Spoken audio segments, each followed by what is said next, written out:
Hello, my name is Christian Brown, and welcome to the WellVerse Summit by GatherVerse.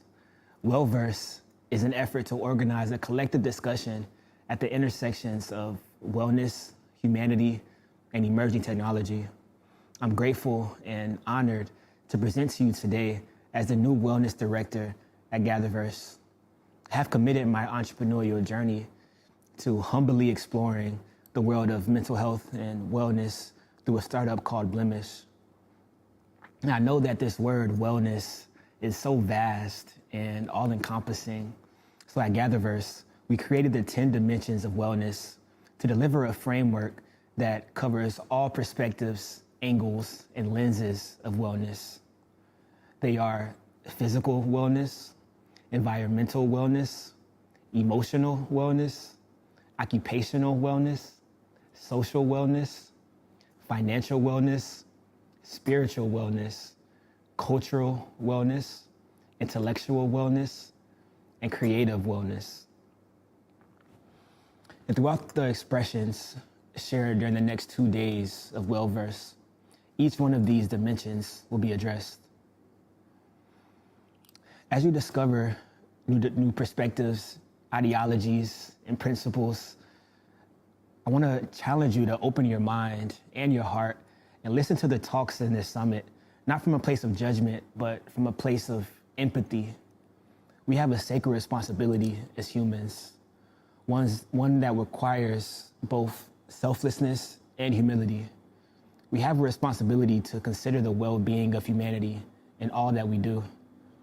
So as I join you here from Paris, France, I've spent the last year and a half traveling throughout Europe, Africa, and the Middle East with an intentional desire to observe and try my best to understand the state of wellness in these different cultures and communities. Personally, growing up in Atlanta, Georgia, I was heavily influenced by the work of Dr. Martin Luther King Jr. And I remember as a kid listening to one of his recordings, and he said that no one is free until we are all free. And so in closing, I want to take this same sentiment and reference it to wellness by saying, we are not well as a global human race until everyone is well. So I hope that what you hear today throughout this summit and tomorrow will inspire you to consider the wellness of all humanity in both your life and your work. And most of all, I hope that you feel enabled and empowered because you and your voice matters. So please enjoy this WellVerse Summit, and may our gather be well.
Hello and greetings, and welcome to WellVerse Summit 2023. I'm Christopher Lafayette, founder of GatherVerse, humble servant, just a person who's happy to be here with all of you today. We see so many of you on GatherVerse.live right now, and we do have quite a few of you on YouTube, and shout out to those kicking in the chat stream. Several of you on Facebook. And in Twitter, we see you over here, and a couple of you over on LinkedIn. So for all of those that are on chat streams that aren't, one of our many several stream broadcasts that we have going on right now, we thank you for taking some of your time to spend with us in this incredible, urgent, and very necessary discussion on wellness. Now, one of the reasons why we do this event and we do it live, and we've done all the events that GatherVerse does, is because we believe that technology at this critical junction at time must meet at the intersection of humanity, must meet on the standards of accessibility, education, community development, equity, safety, privacy, wellness, equality. At some point, we must realize that for whom have we been building hardware and software for in the first place? To take into great consideration of the prolific rise of these accelerate technologies that we see that aren't just coming and arriving, they're here today. With the change and the sea change of the great disruption that we see with emerging technologies, we're already seeing significant and massive job place layoffs.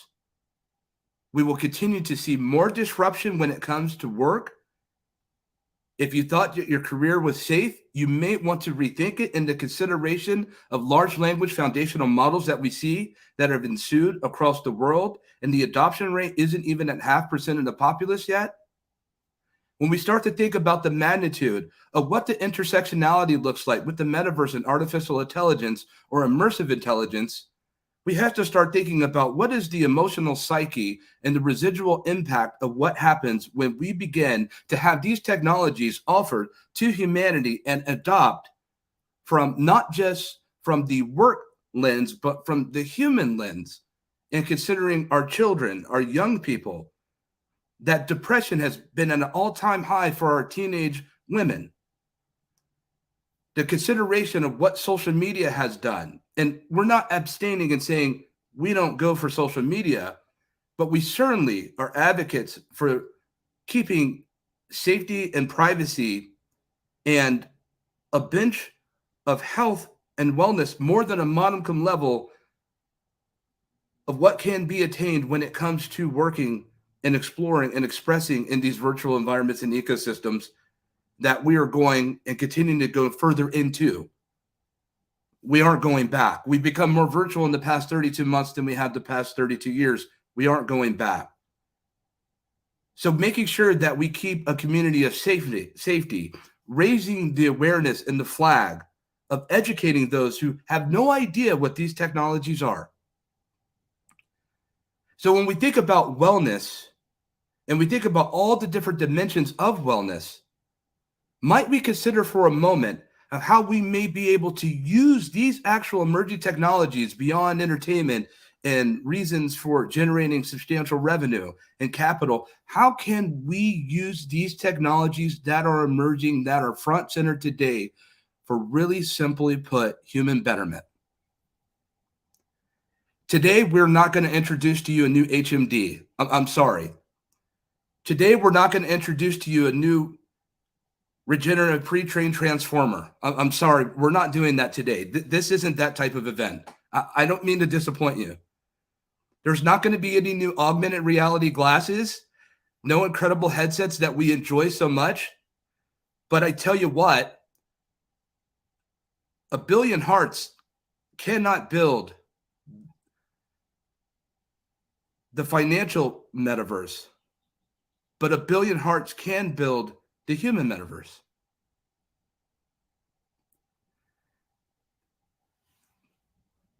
We've gone from ideation to software to hardware, and we must consider for whom we've been building. I'm bringing Adrian Rashad up. I want to understand something a little bit more about the artistic community and the impact therein. We're going to have some discussions with several different people. We're really excited that you're here with us. Let's chop some wood. Adrian, you're here with us. How are you, sir? Peace. Doing well. How about yourself, Christopher? Peace to you. Doing really well, too. We're so happy to have you. Adrian, I have an itch that I'm hoping that you can help me rub. Yep. I want to understand right now on the global impact of what we see with these large language foundational models or regenerative artificial intelligence and the impact of what we see happening, not just with design, but the impact of what we see happening in music with the capability for us now to take this technology and simulate and duplicate any artist that walks the face of this earth that ever has, and to be able to recreate that We see right now in Hollywood, for those that are with us, there's major writer strikes that are happening right now because their whole entire industry is threatened when it comes to writing and the incredible capability of what these large language models are able to do and able to create, and what we're already seeing, the disruptive nature therein. Adrian, I have a question for you, sir. What is the temperament of wellness for what you're seeing with your eyes being in the artistic community? Wow. I mean, it's volatile. Everyone's worried. Because it's not just you're looking at images. Now you're looking at people's actual their person is being threatened, right? What happens when it's a deep fake? What happens when someone says something that, you can't verify, right? What happens when the legacy that you built for, 50 plus years is threatened, all because someone creates something that's not you? People are scared, Christopher. People are really scared right now. Adrian, and thank you for sharing that. I remember at our incredibly well attended and received GatherVerse Summit that we had just earlier this year, you reminded us all to embrace the disruption and to not be afraid of it. And I certainly have subscribed to that. I adopt for that in a world where so many technologists are saying, slow down, AI, slow down. We don't need more. There are those that are saying, slow down. There are those saying, keep the pace. But I'm an advocate of saying, no, I don't think we're moving fast enough. I just don't like the idea of technology being more advanced than me, going ahead of me. I believe that we need to stay within this fight, if you will, in this race. Adrian, what's the most important thing with the few moments that we have together left? What's the most important thing that we should know at the intersection of wellness and arts and what we're looking forward here in the near future?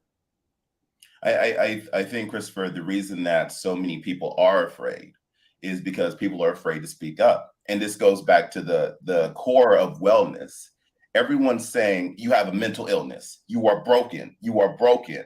Maybe if we start changing the verbiage, right? To say, hey, look, I'm going through something. I'm depressed. I have anxiety, whatever it is, right? Maybe if we change the verbiage, people won't feel as if they are cast away or broken. If you quit telling people they're broken, then they can speak up and they can identify these technologies. They can look into them, right? Because if you tell someone they're broken from the beginning, they're going to feel broken. They're not going to explore, and they're going to think other things can replace them. We are replaceable. We are irreplaceable, right? Some of the jobs these things are replacing, the reason people don't embrace them is because they think they can only go so far.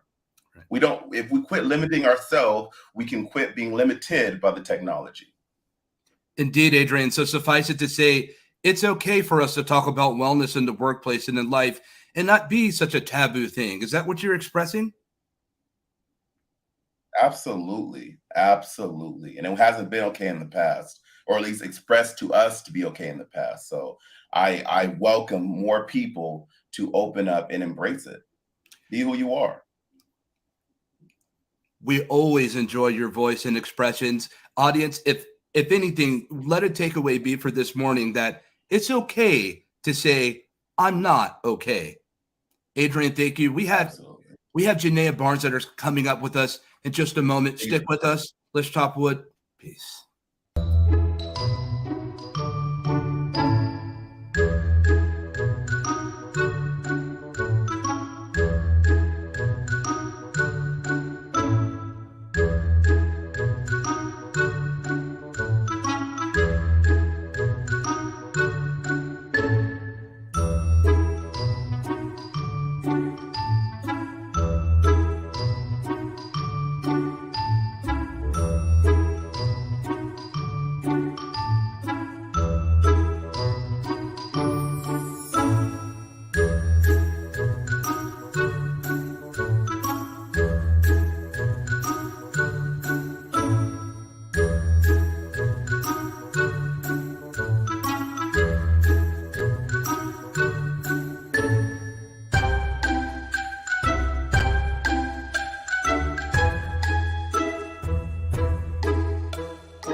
And thank you for joining us again for WellVerse. For those that are just coming in and showing up, whether you're at GatherVerse.live or whether you're on one of our other several different streaming platforms that we are broadcasting from you today for day one of WellVerse, which is hosted by GatherVerse, we have Janaea Barnes, who comes to us in dealing with career empowerment, because we are seeing tens of thousands, right? Quite literally, tens of thousands of jobs and careers, and not just fringe positions, but jobs that are really seen as something that is relevant towards what we are building, making, hacking, and coding when it comes to technology. But we're also seeing great impact happening into our contractor community who work so hard. We tend to forget about those contractors. We haven't forgot about you. The 1099 crew, those that are working for the gig economy universe, we're still with you. We bring up Janaea Barnes. Hello. I'm so excited to be here. Thank you, Christopher. Janaea, thank you for coming and joining with us here at WellVerse, hosted by GatherVerse. How are you today? I am really great today.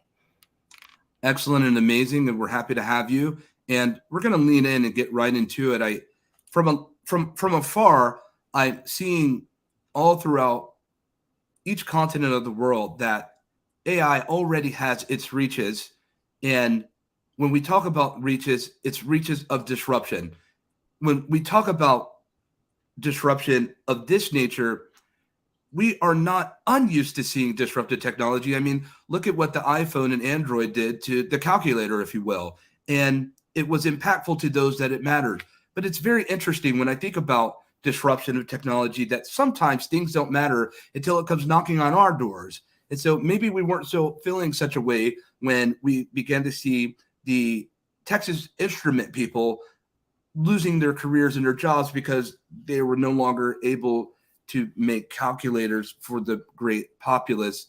But now we're talking about people that are working in some of the biggest companies on the face of this planet that have already received the pink slip or are in threat of it, and they know it might be around the corner. And for what we're seeing right now and hearing all the way from Congress and all the way around, and not just the American Congress, as you know, Janaea, GatherVerse is a global platform. So I'm hearing from all throughout Europe and elsewhere that a lot of careers and a lot of industry are at severe impact, from education to everything else that surrounds. Janaea, my question to you is, what are your thoughts on that? And from a career perspective, for those that are working in the hallowed halls of Apple, Google, and every other company that we've heard of and haven't, what is your advice to them as far as if they are to be met with the challenges that we hear of so many people that are, and if they're not, what would we be looking at in today's outlook of career path? I mean, it really boils down to we're looking at technology is evolving, and in some ways it's evolving humanity. And as a people, not all of us are evolving ourselves. And unless we're doing the work to evolve ourselves, we're going to be stuck in these places of pain where we were back in previous technology iterations. So if you think about, you know, in the 50s, you worked for the same company for 30, 40 years, and that was the model. Be safe, be secure, don't step out of the comfort zone. And it worked until people started getting laid off. And now I think the average person has 12 different jobs in their career. And I'm sure that's going to change even more dramatically as we move forward. So that forced us as humans to evolve, to get comfortable with the uncomfortable, to put ourselves out there and be there for the chopping block of going to interviews and potentially getting laid off. And we dive into these stories about what it means about me. And the thing that technology can never do, it can't take away what's going on inside of us. So what we have to do to evolve and feel okay and feel safe in our careers, we have to feel safe with ourselves. We have to evolve ourselves and realize that we are so much more than our job. We're so much more than our paycheck. And the thing that we have that technology will likely never have is this ability to think based on our experiences and take different lenses and innovate. We can have all the information in the world at our fingertips, which is amazing. And with that, information, we can innovate. And so this is the gift that technology is giving us. It's giving us the possibility for each of us to step into our innovator, our inner innovator. But if we are so wrapped up and concerned and scared about what does this mean about me? Am I good enough? Am I not good enough? Am I not capable enough? Will I be able to survive if I have to switch jobs, switch careers, take on a whole new field? If we're so scared to do that, we're never going to have room to innovate, because all of that stuff comes from a place of fear, and we cannot create from a place of fear. When you're in a place of fear, it's like you're at war. You can pull things down, you can patch things up, but you can't build something new. And that's what the technology is forcing us globally to do, is to step into building things new. And to do that, we have to lift each other up and get all of us out of that place of fear so that we can all become creators. Indeed. As I sit here listening under the sound of your voice, and thank you for your expressions thus far, audience, we're talking about career path, but we're talking about a whole lot more. We're talking about disruption. We're talking about wellness. Audience, what does disruption mean to you? What are you seeing from where you're at? Get some of my YouTube chat people that are out there. I know many of you are on GatherVerse.live, where the majority of you are. So we know that you're not in the stream, but for those in stream, talk about what you've been seeing when it comes to disruption. Janaea, back to it. I think about one of my favorite lines from one of my favorite artist groups named Radiohead. And they have a line in there saying, "While you give pretty speeches, I'm being torn to shreds." And while we're seeing these great prolific technologies and headsets and large language foundational models and generative pre-trained transformers being distributed and expressed and talking about how prolific it will be, and it will be, and it is. But while they're giving pretty speeches, I'm being torn to shreds. How do I say help in this world where confidence almost seems to run king for opportunity? How do I say I'm not okay with the present? Where do I go? What do I do? What's my start? The first thing that you need to do is decide that you're okay with the fact that you're not okay. Because what we have been doing for centuries, this is not a new thing. We have been running from these uncomfortable emotions. We have not been sitting with our emotions and allowing them to move through, because we've been in this perpetual state of fight or flight.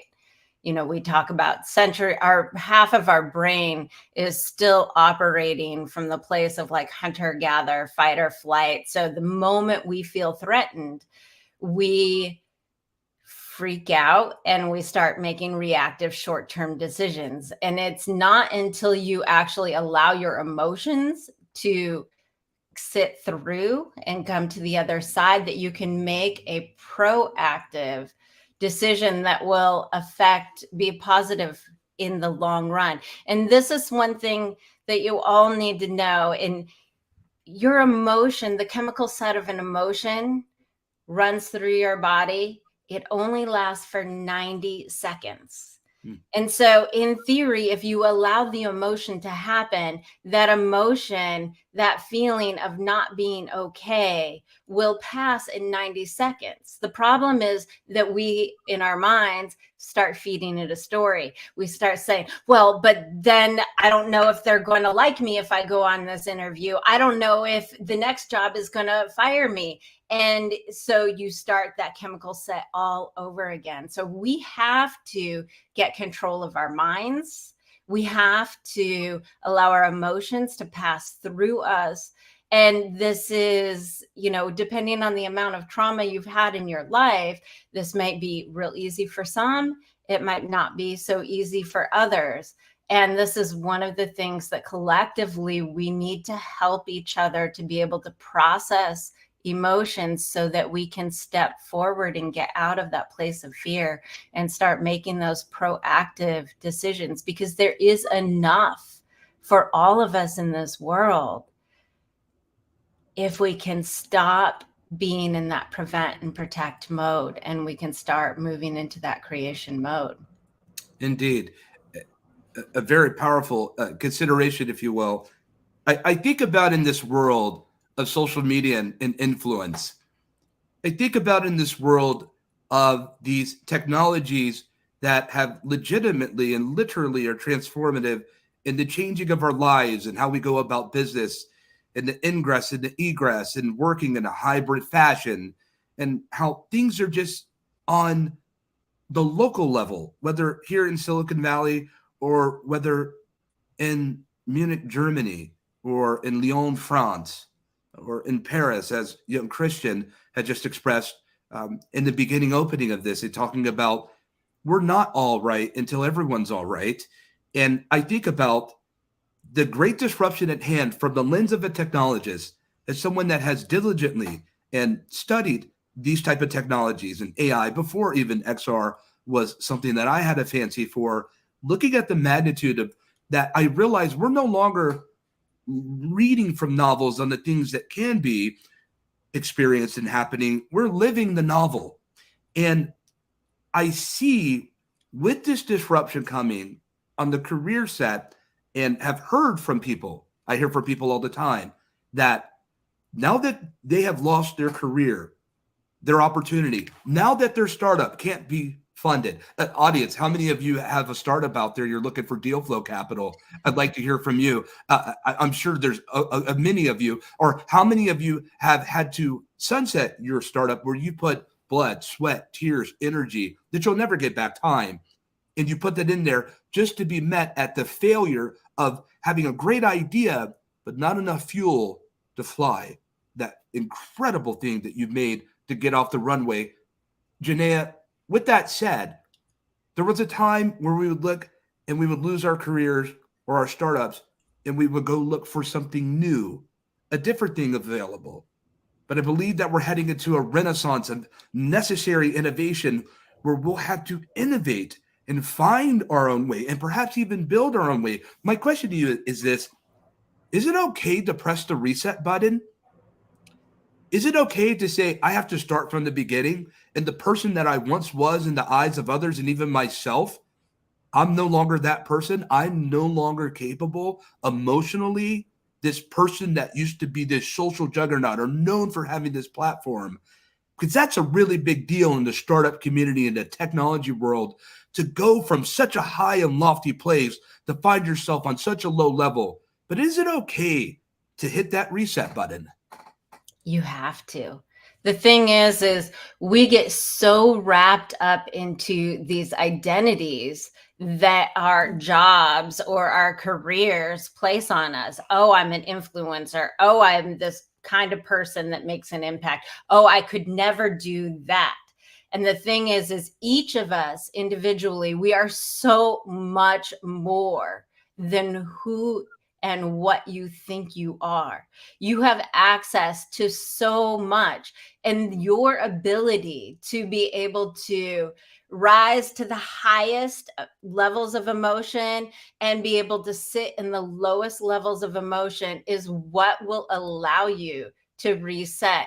If you lose everything, you still have everything that you are inside, everything that you've experienced, every resource, every strength that you've built in your time. It doesn't mean that you have to have a tangible thing, right? We're looking at a world of less and less tangible things. So what we carry is what we have inside of us. And it is so much more than a label. So setting the reset button, I'm seeing people do this all the time. They're taking the pieces. Hey, I really love this. I really love that.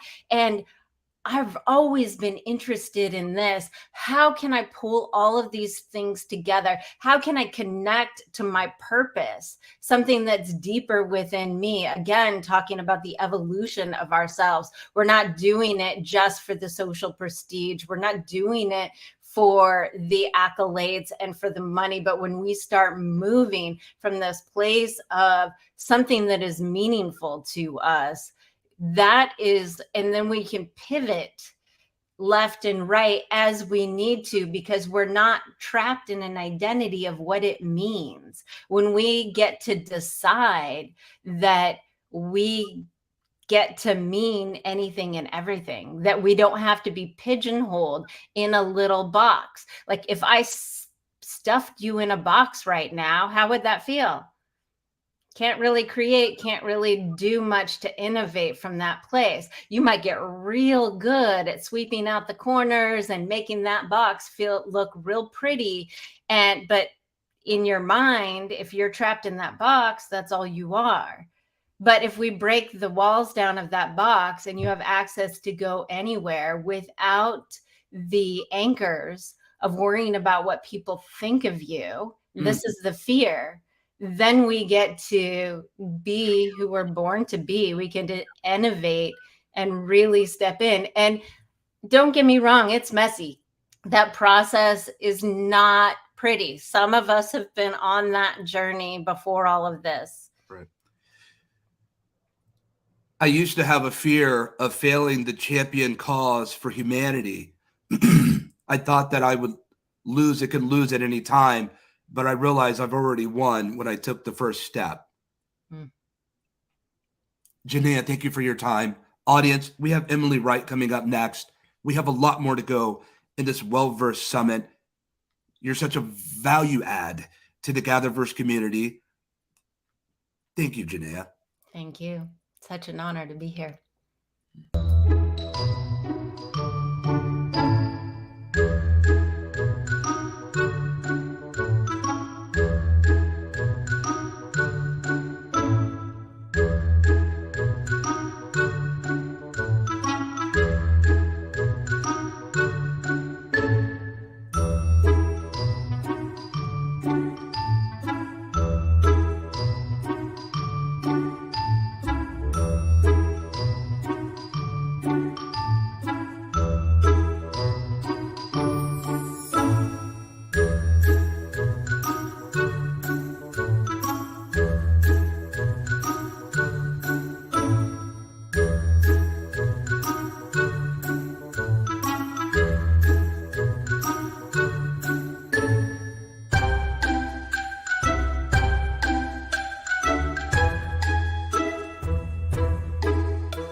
Hello, my name is Emily Wright. I am the creator of It'll Be Alright, and I am delighted to be joining you at the GatherVerse WellVerse Summit 2023. Today, I will be sharing something called the 4 stages of thought, which is something that I use to help me with overthinking. Everything that I'm going to be sharing with you today is just based off of my experience. This is what helps me, and I wanted to share it with you just in case it helps you too. In 2017-2018, I received multiple traumatic brain injuries, and I was instructed by various medical professionals to lay in a pitch black room with no stimulation until I experienced 24 hours with no symptoms. If you know anything about traumatic brain injuries and concussions, then you know that this is not the thing to do, and as a result, my condition deteriorated. I reached a point where I could barely talk or walk or open my eyes or sit up without assistance. However, this experience did give me the time to work through the overthinking in my mind, and it gave me the time to address my depression and to work with my chaotic mind to bring it to a place of calm so I could find my inner peace and bring clarity to my mind. Before we get into it, I would like to first outline 2 things. In terms of what we're speaking about today, a thought process is a linear process where the thought is stimulated, you then process the thought, respond to the stimulus, and then conclude the thought and be ready to move on to the next thought. Sometimes, however, this doesn't quite work out the way we'd like, And if we're not able to find an appropriate conclusion to a thought, it can begin again and repeat. And this is when we have a thought cycle. Thought cycles are a big contributor to overthinking, in my view, and I think that these can be responsible for feeling like you have a clouded mind. So what I'm about to present to you today will hopefully give you some tools in how we can effectively work with thought cycles to bring them to a place of peace. When it comes to our trains of thought, the first thing we need to do is bring awareness to what is going on. If we are struggling with overthinking, what is it that we're overthinking? We need to pay attention to recurring themes and scenes. Are there particular memories that keep coming up? Are there particular hopes or dreams you have that keep cycling back? And what does that mean to you? With this, we need to become aware of our thought cycles, in particular, something which I call an automated thought cycle, or an ATC. And these are the thought cycles that are fueled by the subconscious mind.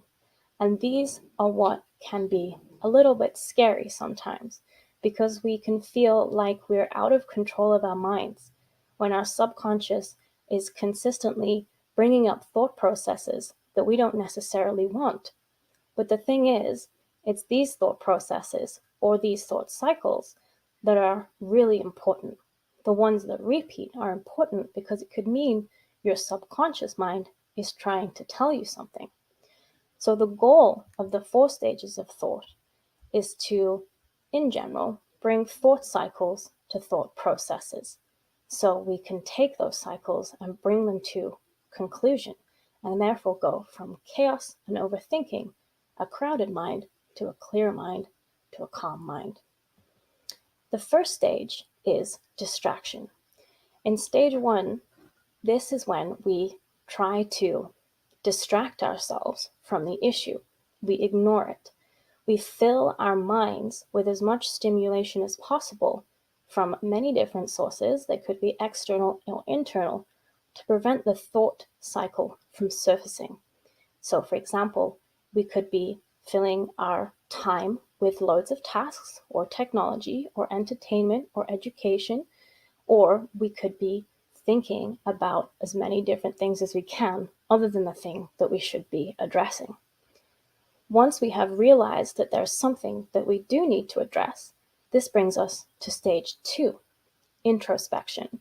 In this stage, we have to look inwards, do some self-reflection, and find the source of our discomfort.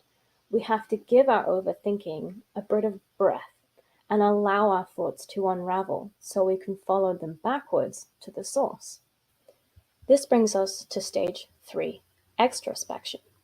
Once you have determined what the source of your overthinking is, you now need to look at how it's affecting your behavior and how your behavior is affecting everybody else around you. It's important that we recognize that our thoughts and our feelings are very powerful, not just for ourselves, but also for other people. And we may not realize that we have certain thoughts and feelings that are negatively impacting people around us. So it's important that we not only bring awareness to our internal environment, but also our external environment and see how they relate. Once we have done so, we can look forwards to stage 4, resolution, where we can begin to instill new habits that allow us to proactively work with our thought cycles. There are 2 different ways that we can do this that I'm going to present today. One of them is redirection, and the other one is replacement. The purpose of redirection is to take a thought cycle and give it a solution to convert it into a linear thought process. Replacement is when you take an automated thought cycle and create a new one to replace the old one. In redirection, the first thing we have to do is observe and acknowledge when the particular cycle comes into play. So in this example, A, B, C cycle is the cycle we're trying to convert into a process. So the next time we observe cycle A, B, C, we have to stop ourselves and say, no, actually, this cycle has a conclusion. It has a solution of D. And you have to do this repeatedly. Every single time you observe the particular cycle in your mind, deliberately offer the solution. And eventually, your subconscious mind will associate the two together, and it will automatically present solution D every time cycle A, B, C presents itself in your mind. In this way, we can effectively redirect thought cycles into thought processes that have a stable conclusion. The alternative is to replace the automated thought cycle with a new one. So in this example, let's talk about self-image. So let's say that you have a habit of speaking negatively to yourself in front of the mirror. We're really good at picking out our own flaws. So let's say in this example, every time you look in the mirror, you think to yourself, I am fat, and I am ugly, and I am weak. If you do that every single time, your subconscious mind will eventually associate the mirror and that thought cycle together. So every time you see a mirror, it will automatically trigger the thought cycle of fat, ugly, and weak. So the goal here is to replace the negative thought cycle with a positive one. The next time you notice that you're having an automated thought cycle that harbors negative sentiment, so in this example, that's ugly, fat, weak, every time you realize that you're telling yourself that, you have to consciously stop yourself and say, no, actually, I am this, I am strong, I am powerful, I am beautiful. Every time you realize that you are telling yourself negative things, change it consciously and replace them with positive things. And eventually, your subconscious mind will associate the two together. So in this example, every time you tell yourself you are fat, you are ugly, you are weak, your mind will then automatically tell you, no, you are strong, you are powerful, you're beautiful. And that's the goal. So you'll see that we can consciously work with our subconscious mind to create a healthier state of mind and a happier state of being. The 4 stages of thought take steps to create a more productive and happy mind. The 4 stages of thought and how they came to be are described in more detail in my book, My Brain Explained, A Modern Conversation of the Mind. Neither of these books are published yet, so you're welcome to follow me on any of my social media platforms for announcements, and you're also welcome to reach out to me if you have any more questions or you're interested in learning more about the conscious and subconscious minds. Thank you so much for listening. I'm delighted to be here, and I hope you enjoy the rest of your day.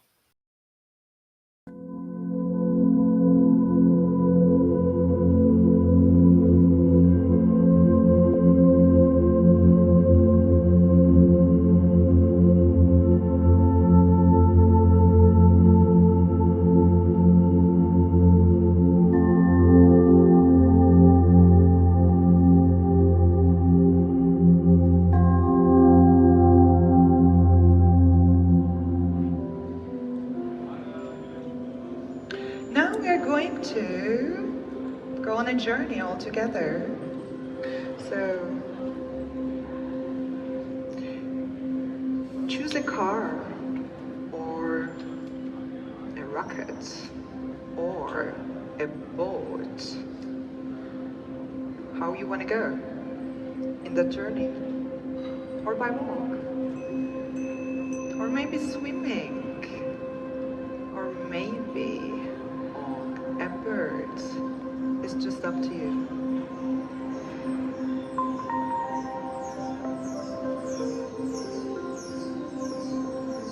Are you ready to take off?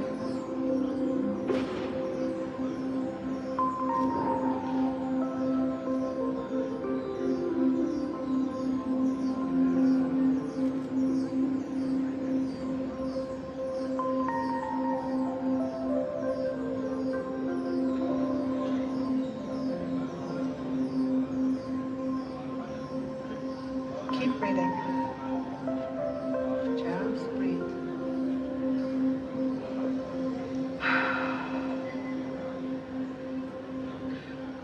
have reached to a beautiful forest in Australia. Look at the green around you. Feel the sun on your face. Have the breeze on your hair. Smell the fresh.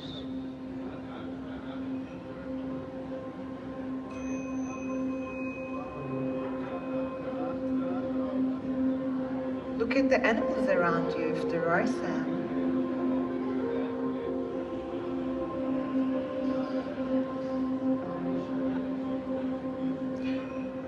You can even touch an old tree with your hand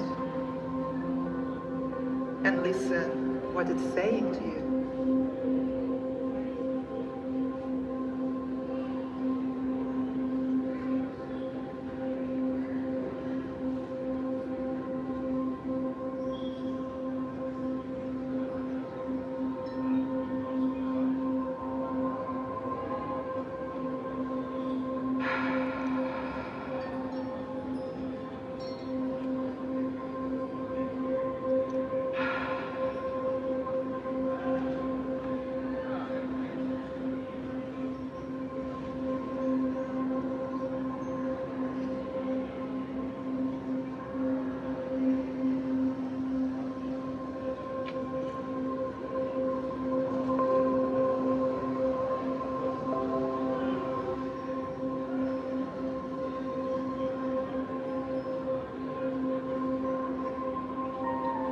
Just search to feel the nature.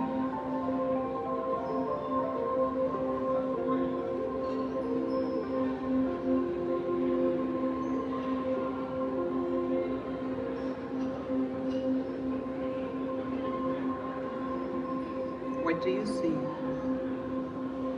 What do you smell? What do you hear?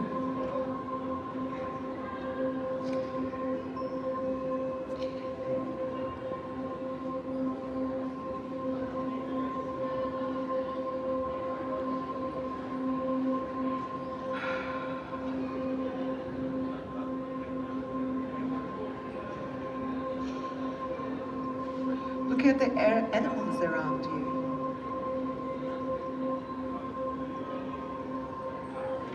And now, I invite you to breathe with me in your favorite city.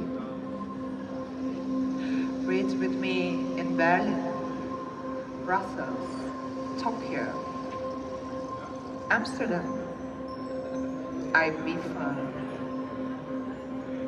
New York City, Istanbul, Los Angeles, Milano,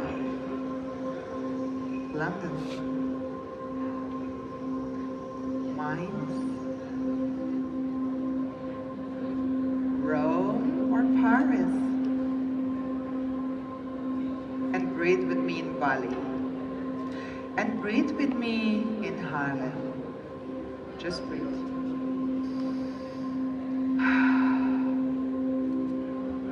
And now, I invite you to close your eyes and go into your introverse for the rest of our journey.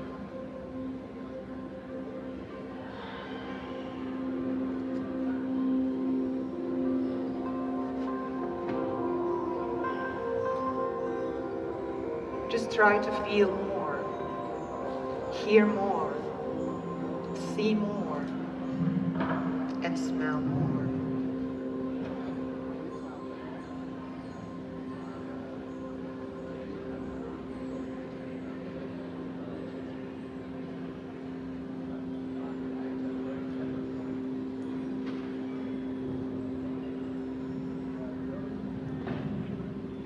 And ask yourself, what is my mantra verse?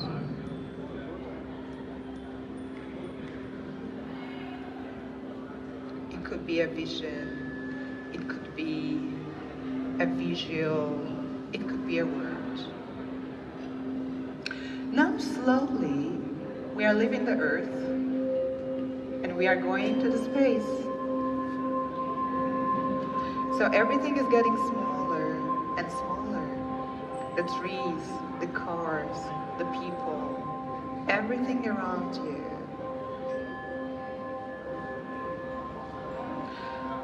And we are out of Earth right now, closer to stars, closer to the sun, closer to the moon. And look at the Earth from where you are in the space right now. What do you see? What do you think the world needs from you, from us?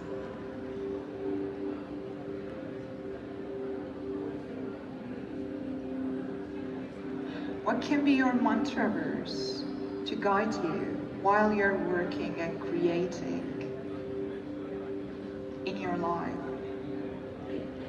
at work, at home,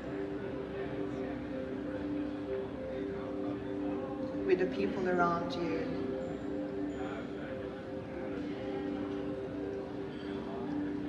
What is the message of your introverts to yourself?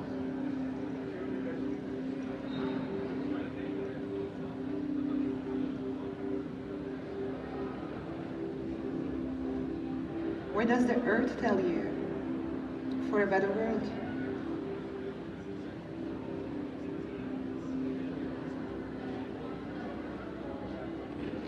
How you should create for a better world?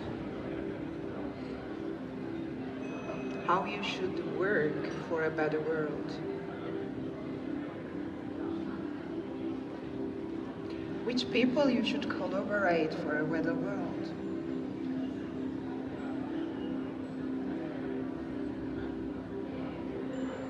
Search in yourself and search your mantra verse.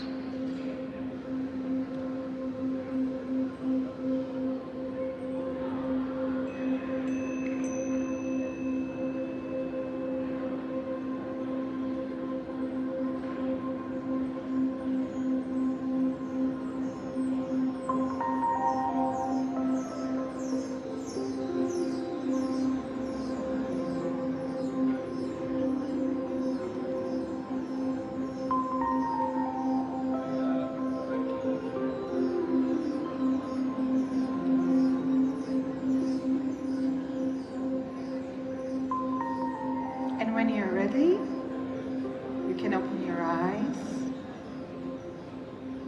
Thank you for breathing with me.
Good day, everyone, again. We're happy to have everyone here with us today. We certainly hope that you've been enjoying WellVerse 2023 thus far in day one. We have a very special panel that we're about to have here live. Go out, send a message, send a tweet, send a Facebook message, tell a friend. We're about to explore under the banner of education, wellness, and the metaverse, a bit of AI and other emerging technologies. We see all of you here. There's so many of you here on GatherVerse.live. We have a few of our well and trusted, always there chat stream members on YouTube, many of you on Facebook and on Twitter, and a few of you on LinkedIn. We greet all of you from wherever you're from. As mentioned earlier, today we will not be unveiling a new headset or a new large language foundational model. Today we meet at the intersection of wellness and humanity, and wellness and technology, because we at GatherVerse find it just that important. Today we're going towards a different direction. Shall we begin? So we bring up our panelists that are with us today. We're happy to have each of you that has come to attend with us. We have Dr. Messina Morris, comes to us, Metaverse United CEO and Metaversity Director, Morehouse College. Dr. Swati Varanasi, Chief Scientific Officer, Element Apothic, and Alan Olson Orteco, comes to us from Studio Bahia. And we have Dr. Janab, who is a valued member of our GatherVerse community, just like each and every member that's with us today. We're so excited to have all of you. We have much ground to cover. And shall we begin? We'll pick this up with Dr. Janab. I have to ask, when we think about where we're at with the prevailing technologies that are here on the horizon and that have come to meet us at our door, from your lens and all that you're working on, under the banner of education, what is the thing that may trouble you the most when it comes to the disruption therein, and how critically important might we be looking at the intersection of wellness that is now needed for this disruption that has reached our shores?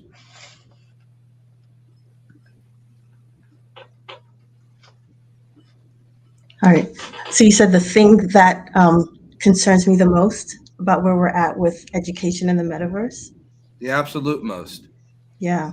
I would say just increasing our awareness of where we are, like everyone being able to understand that we're in a new time, right? So understanding where your students are, especially in education, and bridging that gap. I see a big, big disconnect between education of the past and education of where we are now, where students are now, where we need to be going. And that's one of the things that really troubles me the most, that I'm always trying to learn how to bridge that gap. Indeed. And Dr. Morris, you know all about bridging that gap. You're on the forefront, probably having some of the most advanced opportunities and experiences under the banner of education when it comes to virtual and augmented reality and mixed reality technology. And you also work with students and you work with whole entire companies and corporations, guiding them towards this next step of education. What are you seeing from your lens at the intersection of education and wellness when it comes to the metaverse? That we don't take enough time to make sure that our students are whole, that they know we care about their entire selves, and that in order to be good at anything, to be great at anything, to be excellent at anything, you must really be self aware. So I spend a lot of time helping not just my students, but other organizations that I work with really define who they are, really taking apart layer by layer exactly who you are, what you're wanting to achieve, and how will you do that? And how will you do that more authentically and organically? Like, what is going to really drive you towards that place, your final destination? And what do you already have? Like, what are your strengths, but then what are your weaknesses too? Like, so a lot of students don't even know how they study or how they learn best. So, but they can't even show up as their best selves because they're so anxious about being assessed. So, getting them comfortable with understanding who they are so that assessment looks a lot like showcasing all of your gifts and talents versus someone picking you apart is a mindset shift. And so helping students be able to do that more easily, more readily means that we have to pay more attention to helping them practice mindfulness, that we bring all of those kinds of tools that work in the real world in terms of mental health awareness and healing. You bring that to the classroom and you'll be surprised. We do a mindful minute every morning before we start class. And just that shift into the space allows students to be fully present, to learn about the molecular world if we're teaching chemistry, to learn about how they should show up as educators if I'm in an education class. But it's really important for everybody to be their own authentic selves, because the gifts and talents that you have, that you're harnessing and you're afraid to display because of fear, is what's going to keep our world stagnant. And we need to be thinking about how we're going to transform our futures. Absolutely, and indeed, and thank you for sharing this, Dr. Morris. And as Dr. Janak just expressed, that we have this gap, this differential, this distance between Yeah. those who know and those who don't know, those who have adopted and those who haven't adopted, Dr. Varanasi. But the question that really just sits at the forefront of what's already been expressed in this panel is why? Why should we be adopting? Is this geared towards human betterment? Is there a reason to take on another new thing?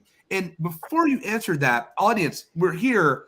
Has AI already disrupted your life when it comes to adoption? When it comes to disruption, we tend to sometimes look at disruption as a bad thing. Oftentimes, it also could be a healthy thing to shed, if you will, from the cocoon to be able to ensue flight from that box that Janaea Barnes spoke about earlier, freeing ourselves from this box to a new and better thing. Dr. Varanasi, to this technology, to the audience, what role does these emerging technologies play when it comes to human betterment from your lens and the things that you're doing at Element Apothic? I mean, there's so many things to say about that. I mean, I think that we need to be at the forefront. And at this point, the forefront really is the incorporation of education when it comes to the metaverse and looking at different strategies and ways we can implement these strategies. The way that I look at education really is focused on both the consumer side as well as the provider side. I'm an integrative health by trade, integrative health pharmacist by trade. So to me, it really is about how can I help patients and providers feel like the best version of themselves? Is this through products? Is this through education? Or really is it through a combination? And so I think we need to stay on the forefront of what's new, what's exciting, and also where consumers and providers are already looking to and use some of these platforms and opportunities for education. So I think, even if we're talking about AI and using that as the first step, I mean, I think about, some of the content that we're putting out to educate consumers and the materials that we're putting out to educate healthcare providers, and we're already incorporating AI. So I think is that the first step? Yes, but I think that there's so much more we can do. And a lot of that too, when it comes to education, and from my perspective, is meeting the consumer where they're at. And if the consumer's already interested, they're already asking these questions, they're already looking to some of these resources, then we should meet them there and then take them even further with more information. Indeed. And thank you for sharing, Dr. Varanasi. And Alan, I'm bringing you up now. You have done very unconventional exploration when it comes to these technologies and what it does for humanity, whether it's on the educational side or whether we're looking for those that have been involved in conflict, our youth that Dr. Morris talks about, our youth, our young people, our new next generations that are adopting these things that we are building, that we are making. And we're almost saying, if you will, Dr. Janak, that, hey, here, this is for you. But when I think about that disconnect, that gap that Dr. Janak expresses and speaks about, it's a lens of multi-generational observation and understanding. Is this something that they made for their generation, or did they make this for my generation also? I know that Dr. Morris knows all about that, but Alan, I want you to share with us today from your experiences and adventures in going into paths least taken, if you will. What are you looking at under the banner of this? Your mic, sir. Thank you. Wonderful to be with you. We at Studio Bay, we're a nonprofit, so we started in refugee camps. So we look for low barrier of entry technologies, affordable. And we started off in a refugee camp because there was a mental health crisis and children in crises. But now we have one in the United States with youth mental health. Mm. And so we're working with different partners across society. We're doing, for example, initiatives supported by Oprah Winfrey, initiatives out of universities and hospitals. And just recently, just to throw this out, we met with Mozilla Hubs, which is used by educators, and they have a new business service that allows up to 400 people to come in. It's $300 a month. It's low barrier of entry. And we're finding a lot of different clients for this use. Specifically, we found addiction space. We found a lot of people don't go to these addiction groups because they don't want to show their face. So if you have them come in through like Mozilla Hubs as an avatar, they can come into support systems like gambling addictions, hoarding. I know my mother hoards art like crazy. I think she should she should come into one of these groups. But the problem is that they have to go to a church and show their face. Yeah. And if you have them come in as avatars, low barrier of entry, you're able to have twice as many people seek help. And so we do very specialized productions for Stanford, NHS in the UK, Harvard. We do very special, but we also are always implementing things for clients on a low cost, low barrier of entry, so that we can reach out to the most people who need help. Indeed, when we talk about bridging the gap, it's manifold, isn't it? We talk about financial accessibility. We talk about disabled accessibility. We talk about accessibility and cultural disconnection, cultural accessibility to understand whether this is meant for not just my generation, but for my culture. Is this built for me as a man, me as a woman, me as any gender, if you will, in this world, any community of color, if you will, in this world? Dr. Morris, I'm coming back to you real quick, and then we're going to go to you, Dr. Janak. And I want you to follow up with this. But Dr. Morris, on the other side of things, let's get to it. Let's roll up some sleeves here and say, okay, there was a time where we talked about people can adopt these technologies. Yeah. They're adopting. It's happened. There are a few use cases out there to let us know the impact. And so this is one of the reasons, everyone that's here with us today, you're coming from GatherVerse.live or one of our several other different streams, we need real-time information from those that are in the field that are chopping this type of wood, Dr. Varanasi. Dr. Morris, is this technology living up to the best of its promises? And where might you think or believe that we're headed with the adoption of these technologies? And is there room for more, for growth? There's always room for growth. We don't have enough people who are actually committed to doing this work. So always open to collaborations, always open to new, exciting, innovative ideas as to how we are supposed to shape our future using these technologies. One of the most exciting things that I think has happened at Morehouse, besides us now offering over 33 virtual reality courses in academia, but has been the metaverse experiences. So by experiences, I mean in 2020, George Floyd, Breonna Taylor, all of these things happened, but COVID was happening. Omicron had disrupted our campus life again, and our HBCUs were being bombed, and bomb threats were happening. And so we were on lockdown, shelter in place. We couldn't gather. And that can take a toll on your mental health. Remember, college campuses are a place where our young people live. That is not just a place that they go and work and then go home. They actually live there. And so when their space becomes threatened by violence or hatred or people's ignorance, that can take a toll. And so for me, it was most important. I'm a boy mom, I have 5 sons. At Morehouse, is 2,200 young Black men there. So this is personal for me. And I know we can push academia all we want, but if you're not whole and you're not healing, you're not showing up as your best self. So we started doing meditation Mondays in the metaverse. I knew that in order for our students to persist in their majors, they needed an outlet. Black men don't always have an opportunity to say, hey, I'm hurting. I need to talk to someone. And I was so shocked that students would get up at 6 a.m. to meet with me just for a word of encouragement to start their week, to just sit and be heard about the things that they were dealing with. And when people say men in general are they don't communicate, or they're not being asked to communicate in a way that feels authentic to them. And so giving my students room for me not to be running the sessions, but just to be facilitating it, I allowed me to see their own expression of the hurt and pain they felt. I felt like one of the most powerful things that happened was we were doing a artistic meditation session. So we have like 3D pens in this environment. We have a digital twin of Morehouse that was built by Victory XR EdTech partners. And one of the students was using a 3D pen, and we were just listening to some Zen music and having them express themselves.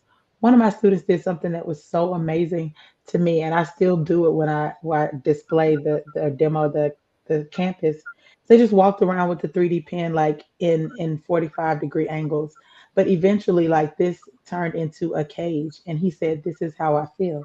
And it's like him inside this 3D cage of all these colors, and it's like all this stuff that is happening around him, but inside he felt really locked in. And he showed how being in this environment helped him feel like he was free from that cage. So, like, just the way he would have never been able to express that on paper and 2D, but to actually visually see a representation of the pain that these young men actually feel was really important. It made me start really saying we got to pay more attention to their mental health. So why are 60% of young Black men dying by suicide and homicide between the ages of 18 to 23 in 2020?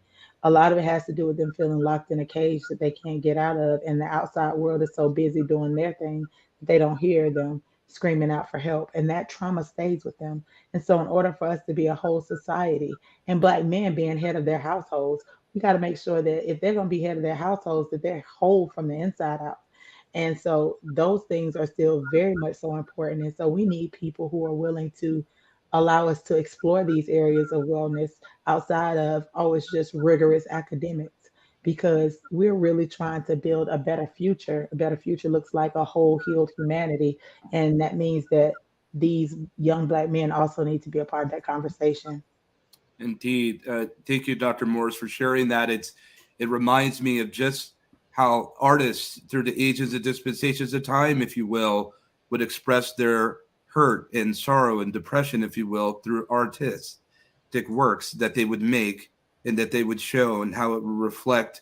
And we would use that really to some degree as an art type visualization of someone's manifested expression of the sorrow that they have within. Dr. Janak, I want to take it to a very different level at the moment, but in line with where we're going.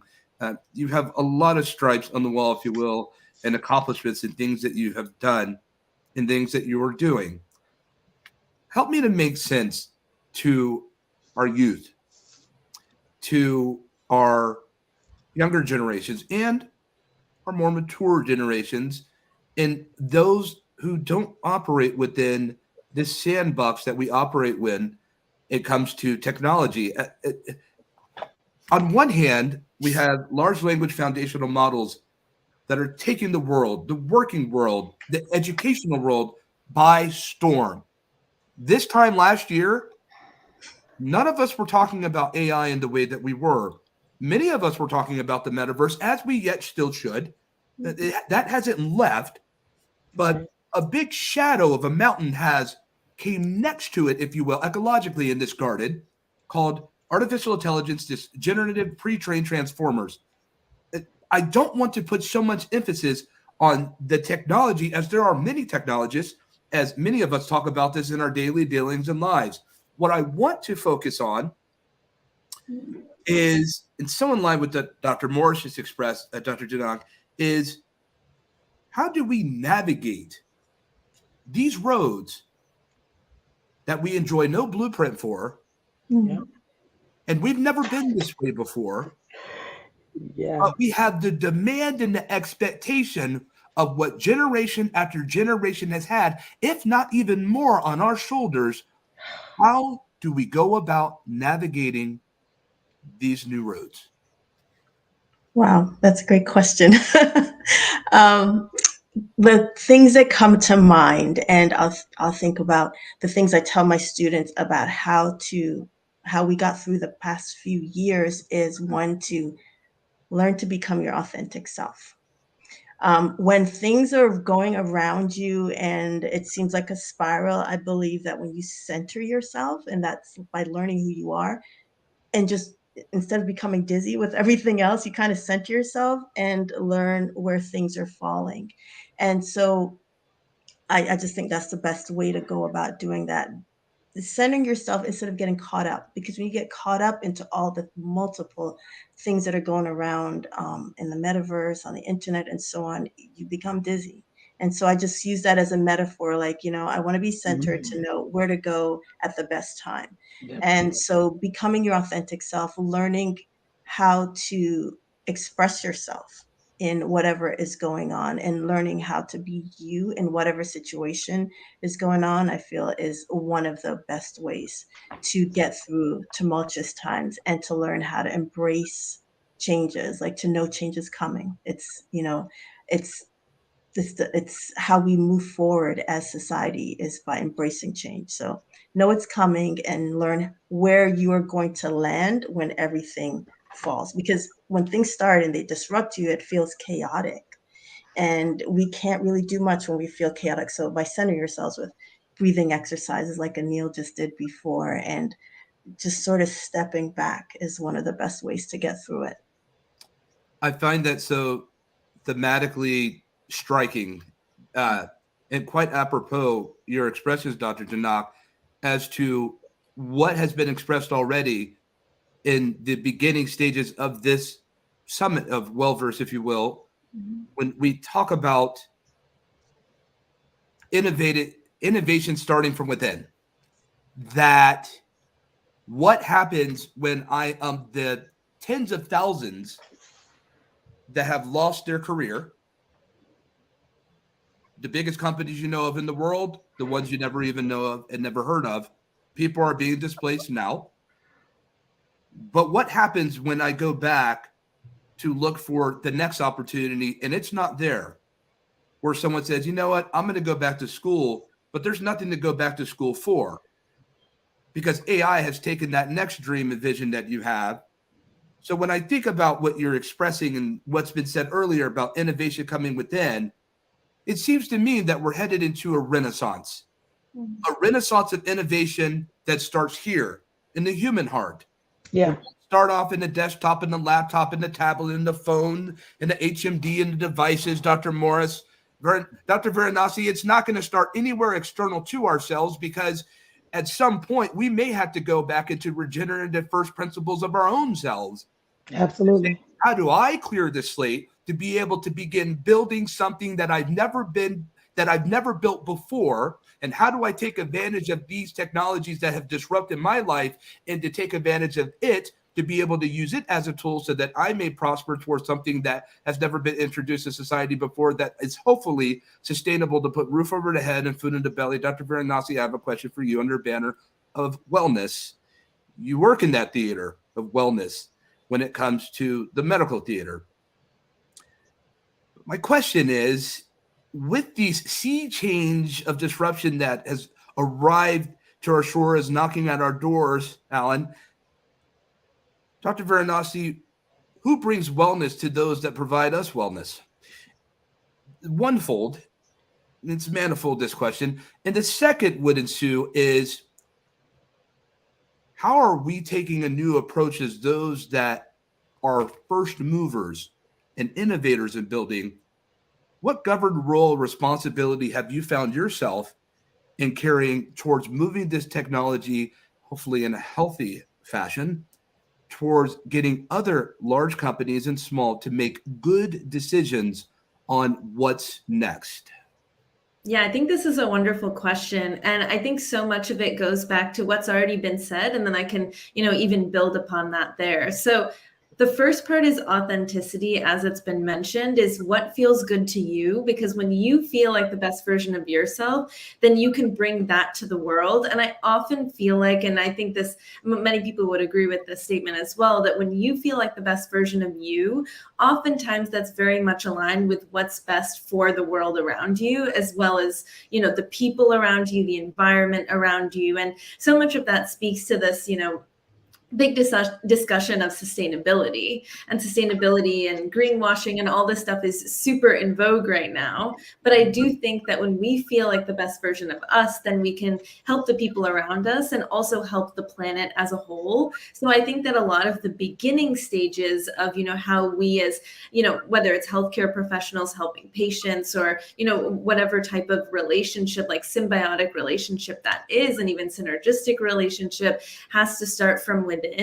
But I think that the next element of that, even farther than, you know, just ourselves and being in our own sphere, is who we bring into that sphere and how we cultivate community. And so I think that, you know, we need to figure out what resonates with us, but then how we can bring other people in and lift them up as we are lifting ourselves up. And so when we're doing this through education, I always talk about evidence-based education. So I'm always thinking about, you know, what science is out there and what's an engaging, exciting way to articulate that to people around me and also to the greater community. And I understand as well, it's so important not just to go to the consumer or the patient, but it's so important as well to go to the healthcare professional where the consumers or patients are getting their information and where there's already that underlying sense of trust. And so if we can go to the source, whether the source is ourselves or the healthcare professional, and then relay that information, I really think that makes such a difference in the world. Dr. Varanasi, is it a possibility, as a quick follow-up, is it a quite possibility in the very near future, not too far ahead, that when we talk about our health professionals, might we be referring to a large language foundational model rather than a human? Yes, I definitely think so. And whether it's, you know, or the human, I think it's more of a question of and the combination of the two. What impacts might that have from your lens? From my lens, it really is everyone and everything working together. If we realize that this is the new technology and this is where people are looking to get information and to seek community, then I think that we have to work as humans with the metaverse, with all these other platforms to figure out how we can all use it together for the best. I really enjoyed that line. Thank you for sharing that, Dr. Varanasi. Quite appropriate.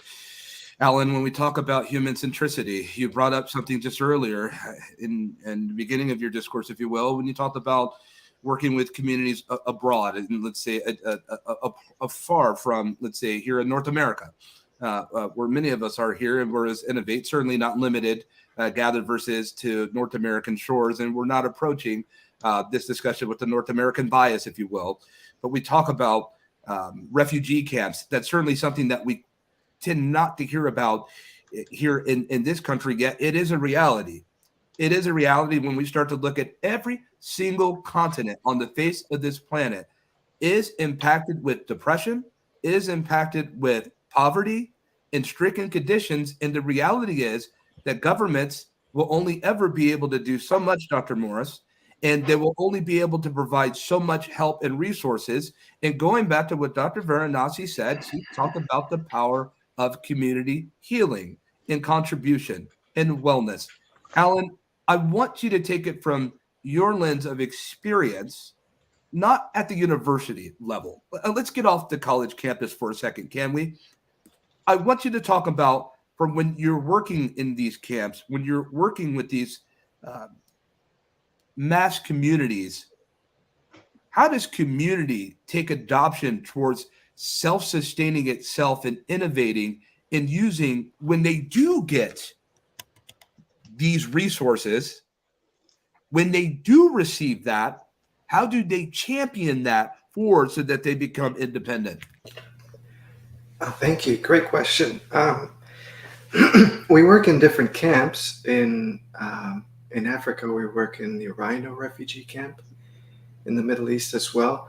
And so some of the approach we take is an indigenous psychology approach, which is it comes from within the community, the solutions, as opposed to kind of a neo-colonialist approach where you impose all sorts of Western practices that don't even work on us, and we try to impose them on somebody else.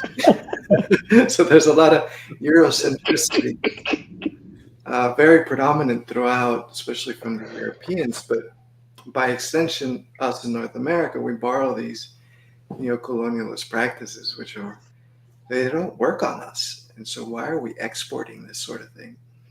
And so you see that a lot in the development context, where actually our work started because the United Nations kept sending in these European psychologists into refugee camps. And these refugees don't have the tradition of speaking their most intimate problems with a stranger. So that's not part of their culture. And then if they got together in a group therapy setting, they wouldn't speak, the women wouldn't speak if there was a man present, or they wouldn't speak because of different tribal or socioeconomic levels.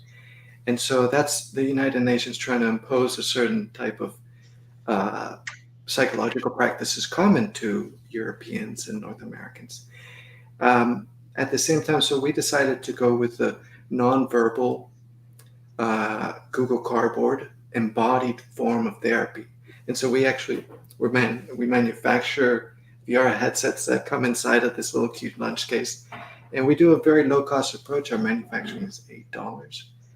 And so we take an embodied approach without language, words, and numbers. And if you look around the world, most people, I've lived in 10 countries. I've backpacked 80 countries. I'm very lucky. My father designed and built US embassies all over the world. And my mother's from Latin America. And so I grew up in regions that were very embodied. Latin America, Africa, we live very embodied lives. And so that's a huge plus. If you walk to the factory, you walk to the market, this is a very embodied form of living. It's very healthy. And so they're way ahead of us when they come to design, and they're very good at, people in refugee camps are very good at judging a virtual reality experience. They can tell you this is not good design. This isn't very embodied. This doesn't feel very natural. And if you grow up in those settings, it's kind of, you're a very embodied person. You live in the environment. You're probably the best judge of virtual reality anybody could ever find. So we learned a lot. I work with 6 women with PhDs in VR. I'm a PhD candidate, and we're a flat organization. So we try to democratically work decisions out inside of Studio Bahia. But we also reflect that inside of how we implement indigenous psychology. And indigenous psychology works through workshops in the local community to extract different narratives, their own narratives, their own myths, to be able to find their own healing solutions. And so we take a bottom-up approach, even within Studio Bahia, the way we operate.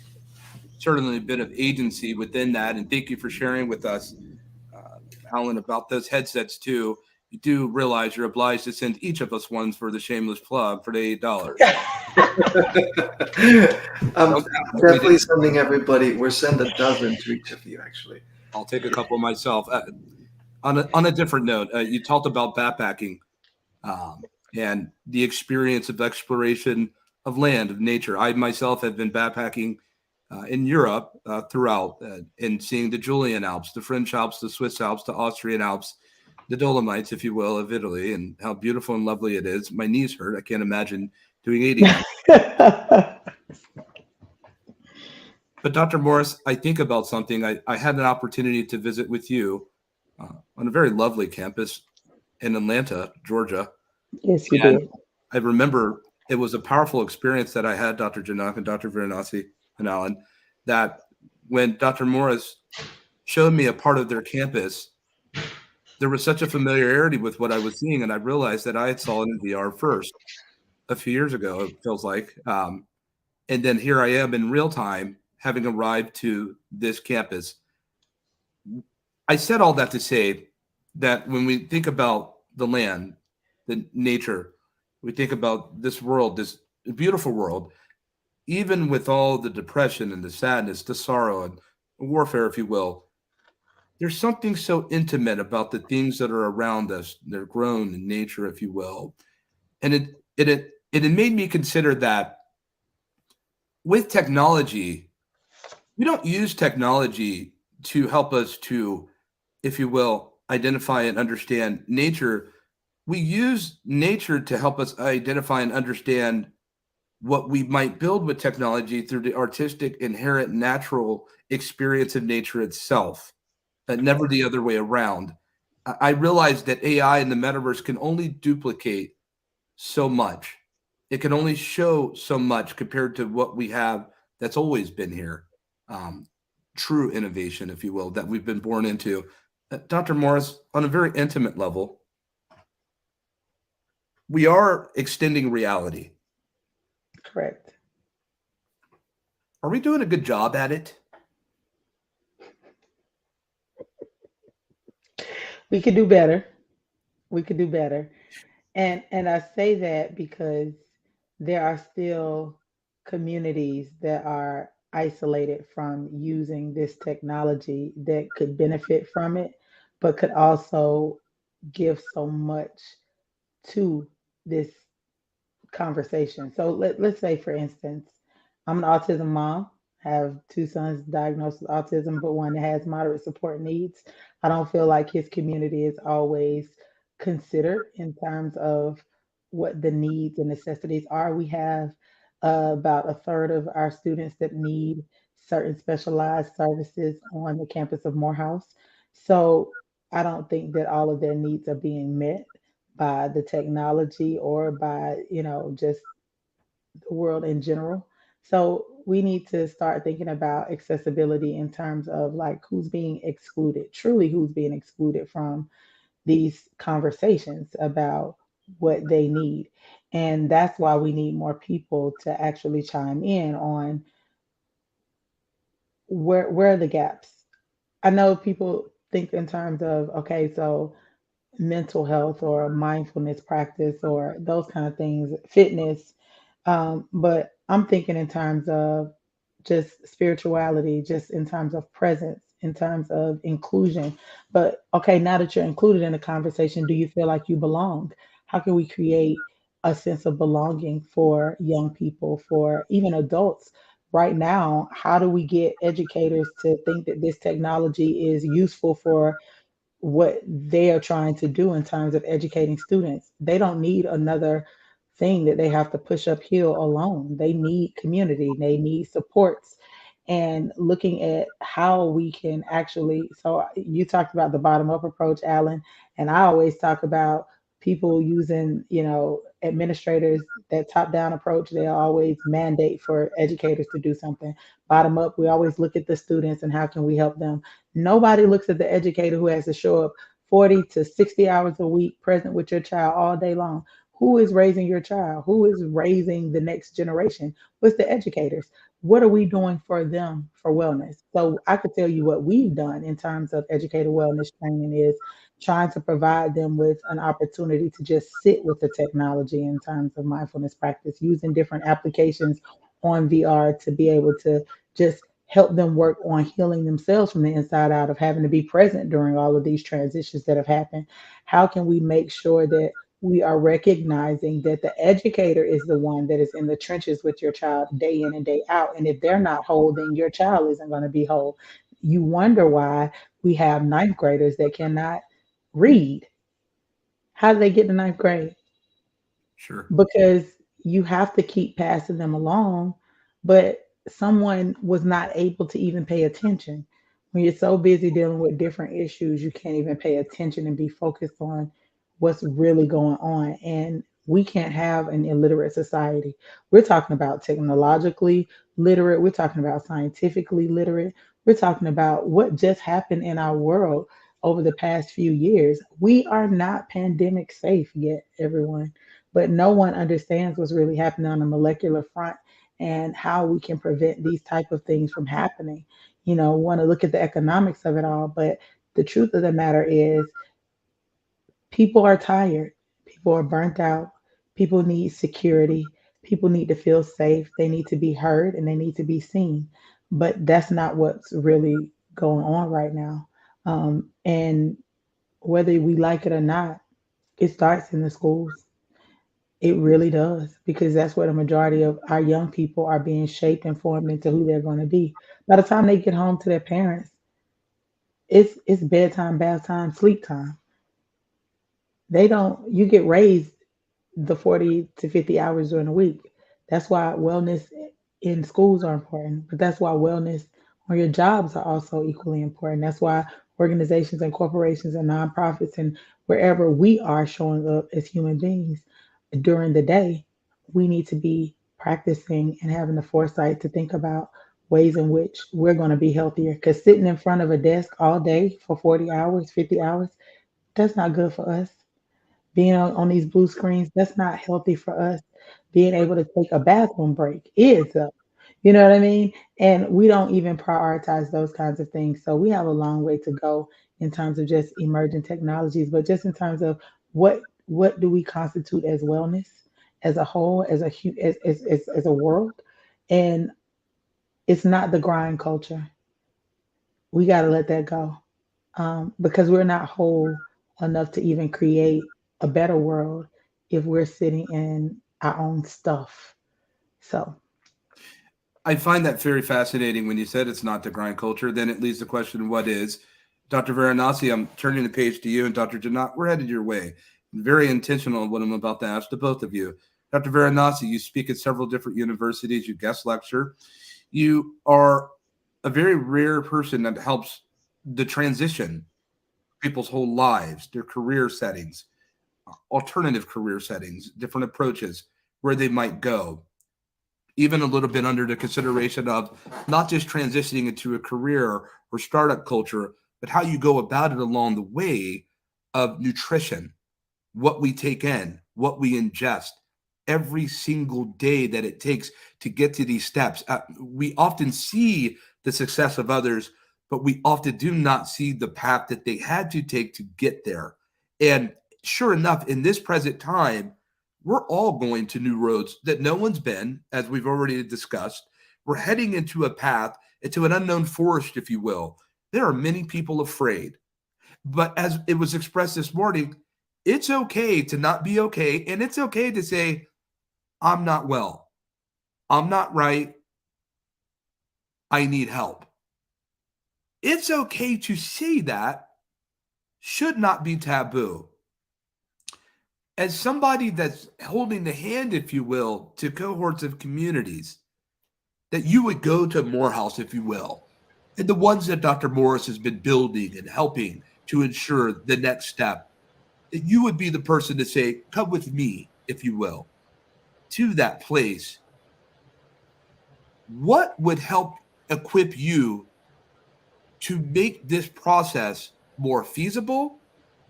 And are you getting enough to be able to help with the transition of how arduous I can only imagine this is? Wow, what a question. So, I mean, for me, it really is thinking about what is the future and how can I help arm the next generation with how, they can approach being successful in this new future. And so whether it's the advent of AI or looking at the metaverse, whether it's looking at how healthcare is changing, how can I help be a force in that to help people that are now in school and training to be a part of this new world? So I think there's so much to be done. And I think that there's also so many opportunities for education, whether the education is in person or it is through the metaverse. We need to figure out how we can help students and how we can help the next generation of professionals and people of the world.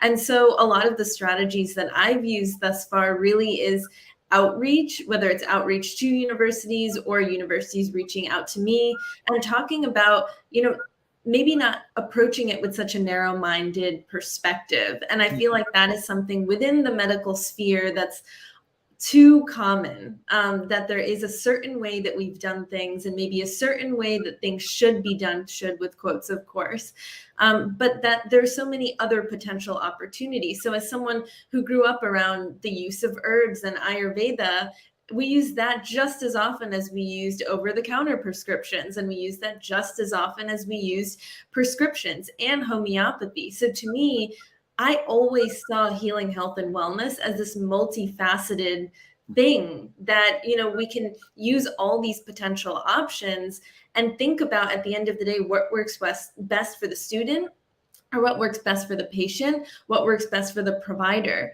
And that's what I call patient-centered shared decision making. But it's not just specific to patients, it's also specific to this next generation in general. How can we work with them as a team and work with them to provide all these different strategies and see which ones really resonate with them and which ones are going to help them feel like the best version of themselves. It's not, you know, everyone needs this one modality, because, you know, let's say, for example, wellness, I think, especially within the consumer culture right now, has this certain perspective. And even mindfulness and meditation, I have so many people that, and patients I've worked with over the years, that are like, I don't have, you know, the time to sit for 30 minutes on my meditation pillow that I bought for $100, you know, and they have this perspective that meditation and mindfulness has to be this whole ordeal. Whereas I love, Dr. Morse, that you mentioned the idea of the mindful minute.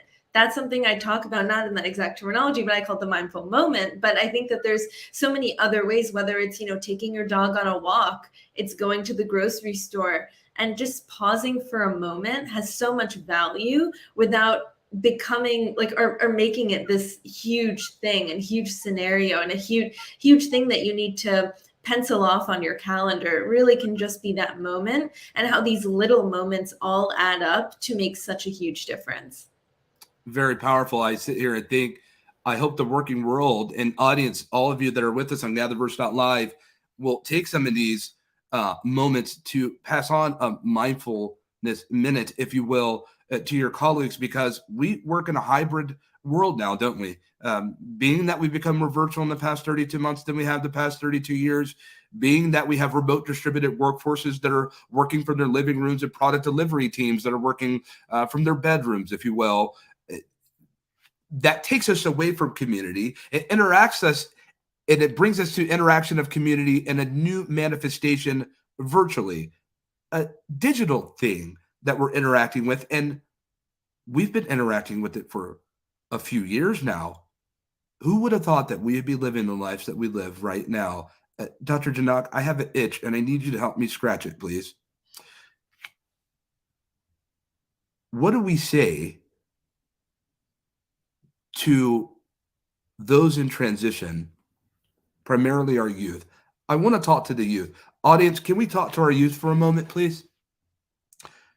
I don't know what to say to them. I mentor many people, many students, different backgrounds, different countries, different ages. Some of them are going through a really tough time. There's only so many words I have. I know that this is part of your daily dealing. How do I, in the terms of keeping it real with them, because we're in a time where they need honest information, not just information. I believe now is the time to be candid. I don't want them to tell them to go pick up a book and read. I want to give them something from my heart. And when I look in my heart, sometimes I just don't have enough to give them about this new world that they're heading into, that we as adults here have been able to navigate so far, thankfully, even on a monocle level, successfully. But that's not the story for everyone, even for those that are part of our GatherVerse community. Dr. Janat, what do we say to the generations to come, the generations that are listening, that are here present? There are many peoples with GatherVerse.live now. What do we say to them on how do I navigate this new world that I find myself in? What are the best ways to keep myself healthy, yet steer towards an avenue and a path of sustainable success? Yeah, great question. And I must add, Christopher, I've loved all of your questions today. I think everybody has. For one, I go with what you say, being honest with them. Like, we've created something that's messed up for you. I tell my students all the time, this is a problem we've created for you to fix, for one. So acknowledging that, yeah, what they're perceiving is right. Validating their perceptions of what the world is like, because a lot of the time people think, you're young, you don't understand, but they do understand, and they understand at a different level, and they have a lot to offer. So letting them know that, yeah, we're not this, we grew up in a time, I believe, where everybody made it seem like, they had it all together. But I think for one now, just saying, okay, no, we haven't had it all together. And I think they're definitely seeing that with protests and so on happening. So starting there, and then letting them know that they have something they can contribute. Like everyone has something valuable that they can bring to the table, and giving them examples of times when the youth have innovative change. One of the things I often tell students about, like everybody knows about the civil rights movement, but letting them know there's a great film called The Children's March, which details the fact that it was children that catalyzed and helped, was a catalyst for the signing of the Civil Rights Act. It was those pictures of children being hosed down in the national global sort of spurred us towards that, legal change. So giving them those examples of where the youth really did matter and where youth can make phenomenal changes. So sort of empowering them that, yeah, we've done what we've done and we've gotten here, but you are the ones that are sort of ready, prepare them to take the reins and educating them in that way. Like, we're educating you, you're going to be the policymakers in the future. Thank you for sharing that, Dr. Janang. Alan, we're coming up with you, and then we're doing one last minute rapid fire round before our time has expired. But audience, I want you to say, and for our YouTube community out there that's on the chat, what do you say to the youth? What do you tell them? What are you saying to them from your heart? Let us know. We in this community, we share, and we want good information that we can relay to others. Alan, Dr. Janang talked about the civil rights movement, which for those listening and familiar, that's akin here to North America. But you've been through so many different countries where they've had different movements that we have no idea. And we often find ourselves affixed to where we're at and to what we know based on what we see and what's around us. But the world is much bigger than most of us, I think, may have appreciation for. And maybe we've come to realize that through our travels, if you will, and different people, whether we live in a very transient community from folks coming from all different places around the world. How do we right now look past what's in front of us, Alan?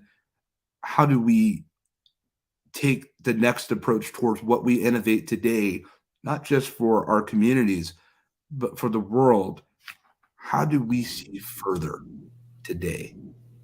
Thank you for that question. I might not be the best person because I did have like a dark night of the soul. So I mean, I realized the AI rendered my past companies and my past jobs, redundant. Basically, made them redundant. And so the last few months with our team, we've been looking at how AI is going to create generative worlds. And we're seeing this already coming. So we're looking at how can we begin to curate these generative worlds. Right now, we're just looking at, ChatGPT, Mid-Journey, but those things are going to merge, and we're already seeing 3D worlds. And so we actually have to keep up with the changes. And we thought that would be 3 to 5 years. We're looking at 6 to 12 months. And so the question for our team is, how do we begin to curate certain experiences that lend to certain psychological outcomes? And the first research project we're doing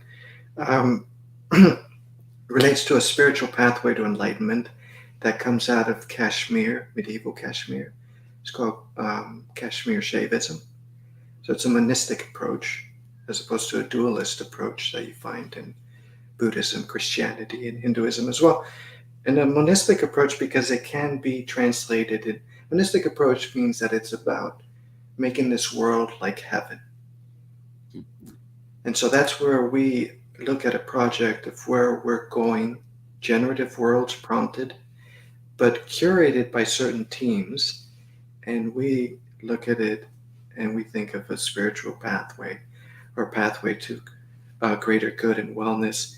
And so as a team, we're projecting ourselves in that direction using probably one of the most sophisticated systems of being ever conceived of, which is Kashmir Shaivism out of the Middle Age. India. Most of us religiously, we come from dualist religions in which there's always a heaven to go to, or this world is an illusion, right? The Hindus. But we looked for something that was monistic, in which this world in itself is beautiful, and we make it beautiful. There's no escape clause. And so that's the first project we're looking at as curating for generative worlds in virtual reality. So on a personal level, I went through a dark night of the soul because I had to realize this is significant. There is no going back. And at the team level, we looked at projecting ourselves forward so that we can curate these experiences so that there's no violence in those experiences, so that our youth don't just have violent options. They have caring communities of collaboration and healing. And so thank you for that question. Of course, and thank you for the answer. And I must ask, because it would just be inappropriate not to ask Dr. Morris, Dr. Varanasi, and Dr. Janak real quick, the work you're doing, and of course, Alan, but I want to get to our three doctors here before we conclude. You're doing servants work. The work you're doing often goes underappreciated. I'd like to think that you have a friend here in the GatherVerse community, and for those that are with us, we want to support our educators for what they give, just like we support our servicemen and women, if you will, or front line, if you will. Dr. Morris, Dr. Varanasi, Dr. Janak, I have to ask, is there anything that we can do to help you in your way? Dr. Morris, we'll start with you. We'll quickly go to Dr. Varanasi and Dr. Janak. It will be well with my soul if I can sit as a board member on some of these large tech companies' boards to really give a different, diverse opinion as to what's going on for the future of work, but what's going on to help them inform about like who are the next generation of workers and what's missing in the schools and where can they close the gaps. So I'm open to all of those opportunities because that would be a way that I know I can make impact, but also funding. I mean, we need funding. Our HBCU campuses are crumbling. And while it's nice to talk about emerging technologies, if you don't have a safe place to store it or innovation center for students to be able to explore it, or you don't have a lot of other things, you're just trying to keep the lights on, then that's a struggle. So yes, we do have a lot of opportunities, but it doesn't always trickle down to the programming level that it needs to because they're putting out of the fire. So definitely support in terms or ways of funding. In terms of how you find me, unitethemetaverse.com so that I can help you figure out where you belong. But you can also utilize me as a subject matter expert, as somebody boots on the ground that has done this work and understands the necessity for us to do this work aware, with a certain level of awareness and joy. So let's not be so serious about it. Like seriously, like I'm trying to bring the joy back to your organization because this is what it did for me. Created opportunities for me, for my students, for my other fellow faculty members and colleagues to have a community that is a part of our own healing journey. So there is joy here. So Indeed. reach out to me for joy. Thank you, Dr. Morris, Dr. Varanasi. Well, I love that answer. I'd love to echo the same sentiment that there's so much potential here, and it really is about banding together, figuring how we can support each other, whether that is support through, networking connections, through speaking engagements, but also opportunities and funding as well. There's a terrible, saying that education doesn't get funded or there's no money in education. And I think we need to work together to change that so people don't say that anymore and that we can really use education as a tool. Absolutely. Thank you, Dr. Varanasi. Dr. Janak. Dr. Morris and Dr. Varanasi said it all, really. I echo it. Collaboration, really, definitely more collaboration, more hands-on, bridging the tech with the practice on the ground work, definitely. Thank you for giving us your time. Thank you for sharing your expressions. Thank you for being transparent. Thank you for your vulnerability, for your servant leadership. We certainly have benefited from this discussion on the metaverse and wellness here at WellVerse 2023. We have an incredible panel that's getting ready to arrive at our shores in just one moment. Thank you. Thank you.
Is everybody coming in?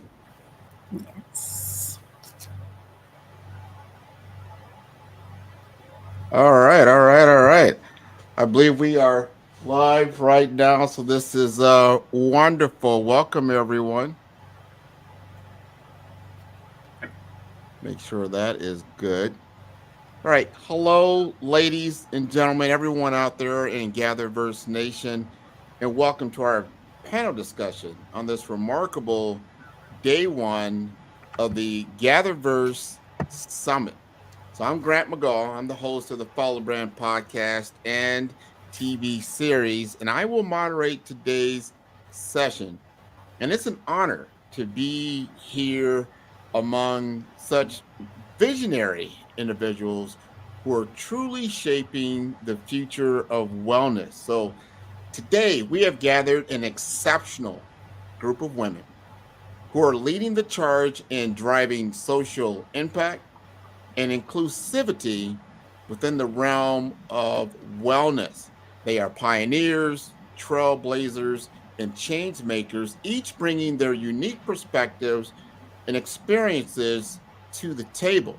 And our panelists represent a diverse range of backgrounds and expertise, and they have dedicated their lives to addressing the specific needs of different populations, breaking down barriers, and champion inclusivity in every aspect of their work.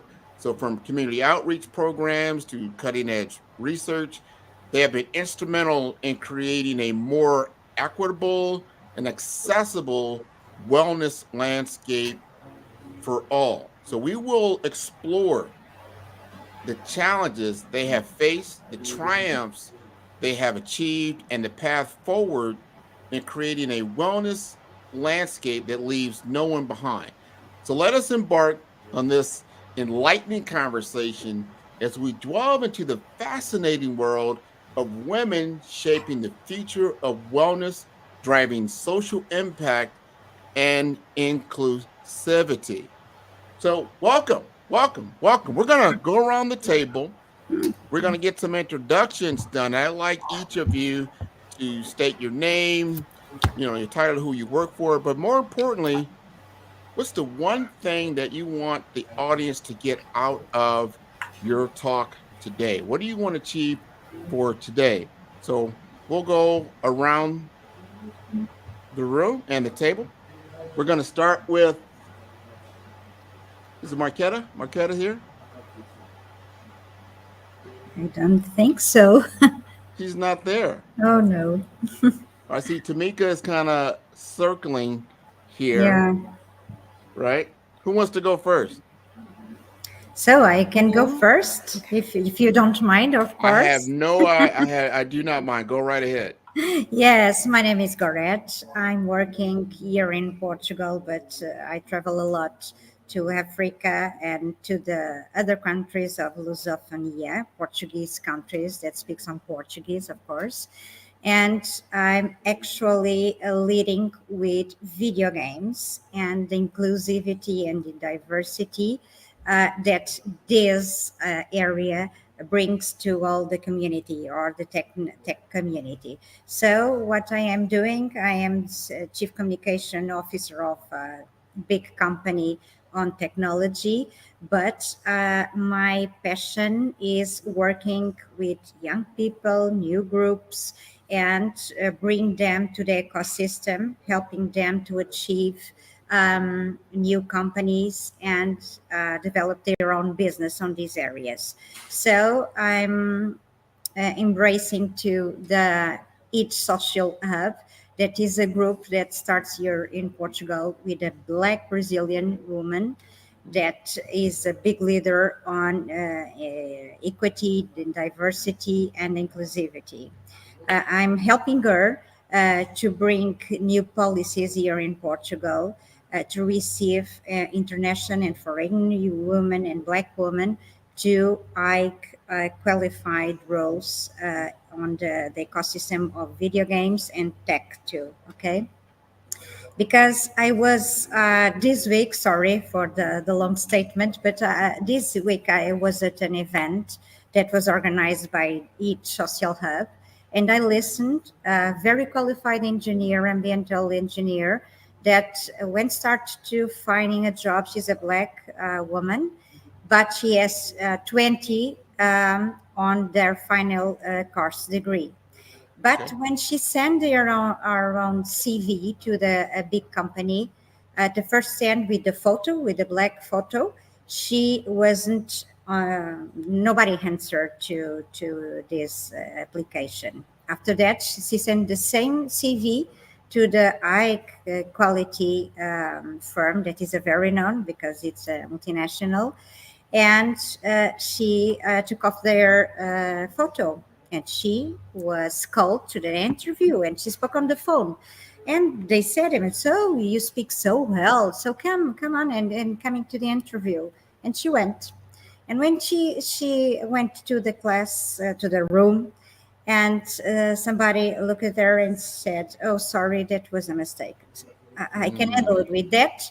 So I'm here to start a new era on Portugal and on the Lusophone countries, to look to the people just on their own talents and not only on the color of their skin, uh, their um, uh, their cultural backgrounds or the gender. We are all human, and we are very qualified, and this girl is very qualified and is doing an amazing job here in Portugal with a social platform to young people that come from universities, and she helps them to go to the multinational companies. So this is my proposal.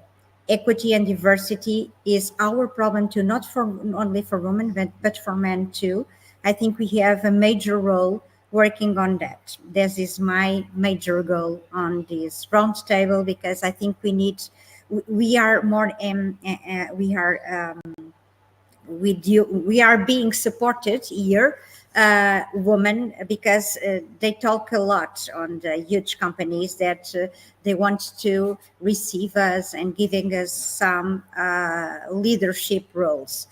And that is not true, because when we work on a role model, not a female model on the management, they almost at times choose men. So we need to go to next levels and be inclusive, and we need to develop leadership and entrepreneurship between women, giving them ranges and address them new initiatives that focus on our own development, but looking to the body positive and diversity, mental health advocacy, because we need to work all different stages, because we need to be more powerful and being well to go to the next step. So this is my my Wow. first statement. Okay. I tell you, you jumped right in. So let's get right to it. Let's talk about some diversity, inclusivity. You gave us a story of some bias that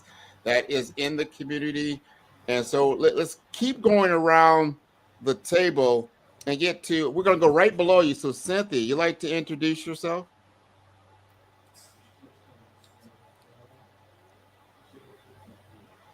You are not listening.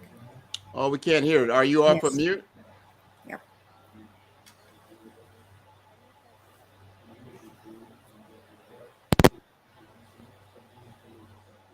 So Cynthia, we can't hear you for some reason. I don't know what the problem is. So let's go over to Samantha. Can you come off with mute and introduce yourself? Absolutely, yeah. So my name is Samantha Vania Logan, and I do go by my middle name, Vania. And I am an online community architect and teacher for the social science of online community. So what I do is I work with my clients, tech companies, startups, et cetera, primarily in e-learning, to build really great virtual spaces where we can learn about how we're building these cultures in online environments. And then I turn around and I use those very same clients as research sites to teach and learn the social science of community co-iteratively. So the idea that we have here is for us to build each individual virtual space learn a little bit more about how our physical cultures in all of the history of anthropology translate into those online spaces, make those adaptations, and then try and bring associative, deliberative life into our virtual worlds. Hopefully, we'll make it healthier. That is very good. I love the goal. I love the mission. We're definitely going to move in that direction. Marquita, Marquita, you like to introduce yourself? Hi, good morning, everyone. Welcome to the GatherVerse WellVerse Summit. My name is Marquita Stokes. I am hailing from Delaware, and I am a speaker, author, coach, entrepreneur, and I focus on teaching solitude. I focus on career-driven women who are in their 30s and up, who feel overwhelmed, who feel burnt out, and I teach the transformation that occurs in isolation.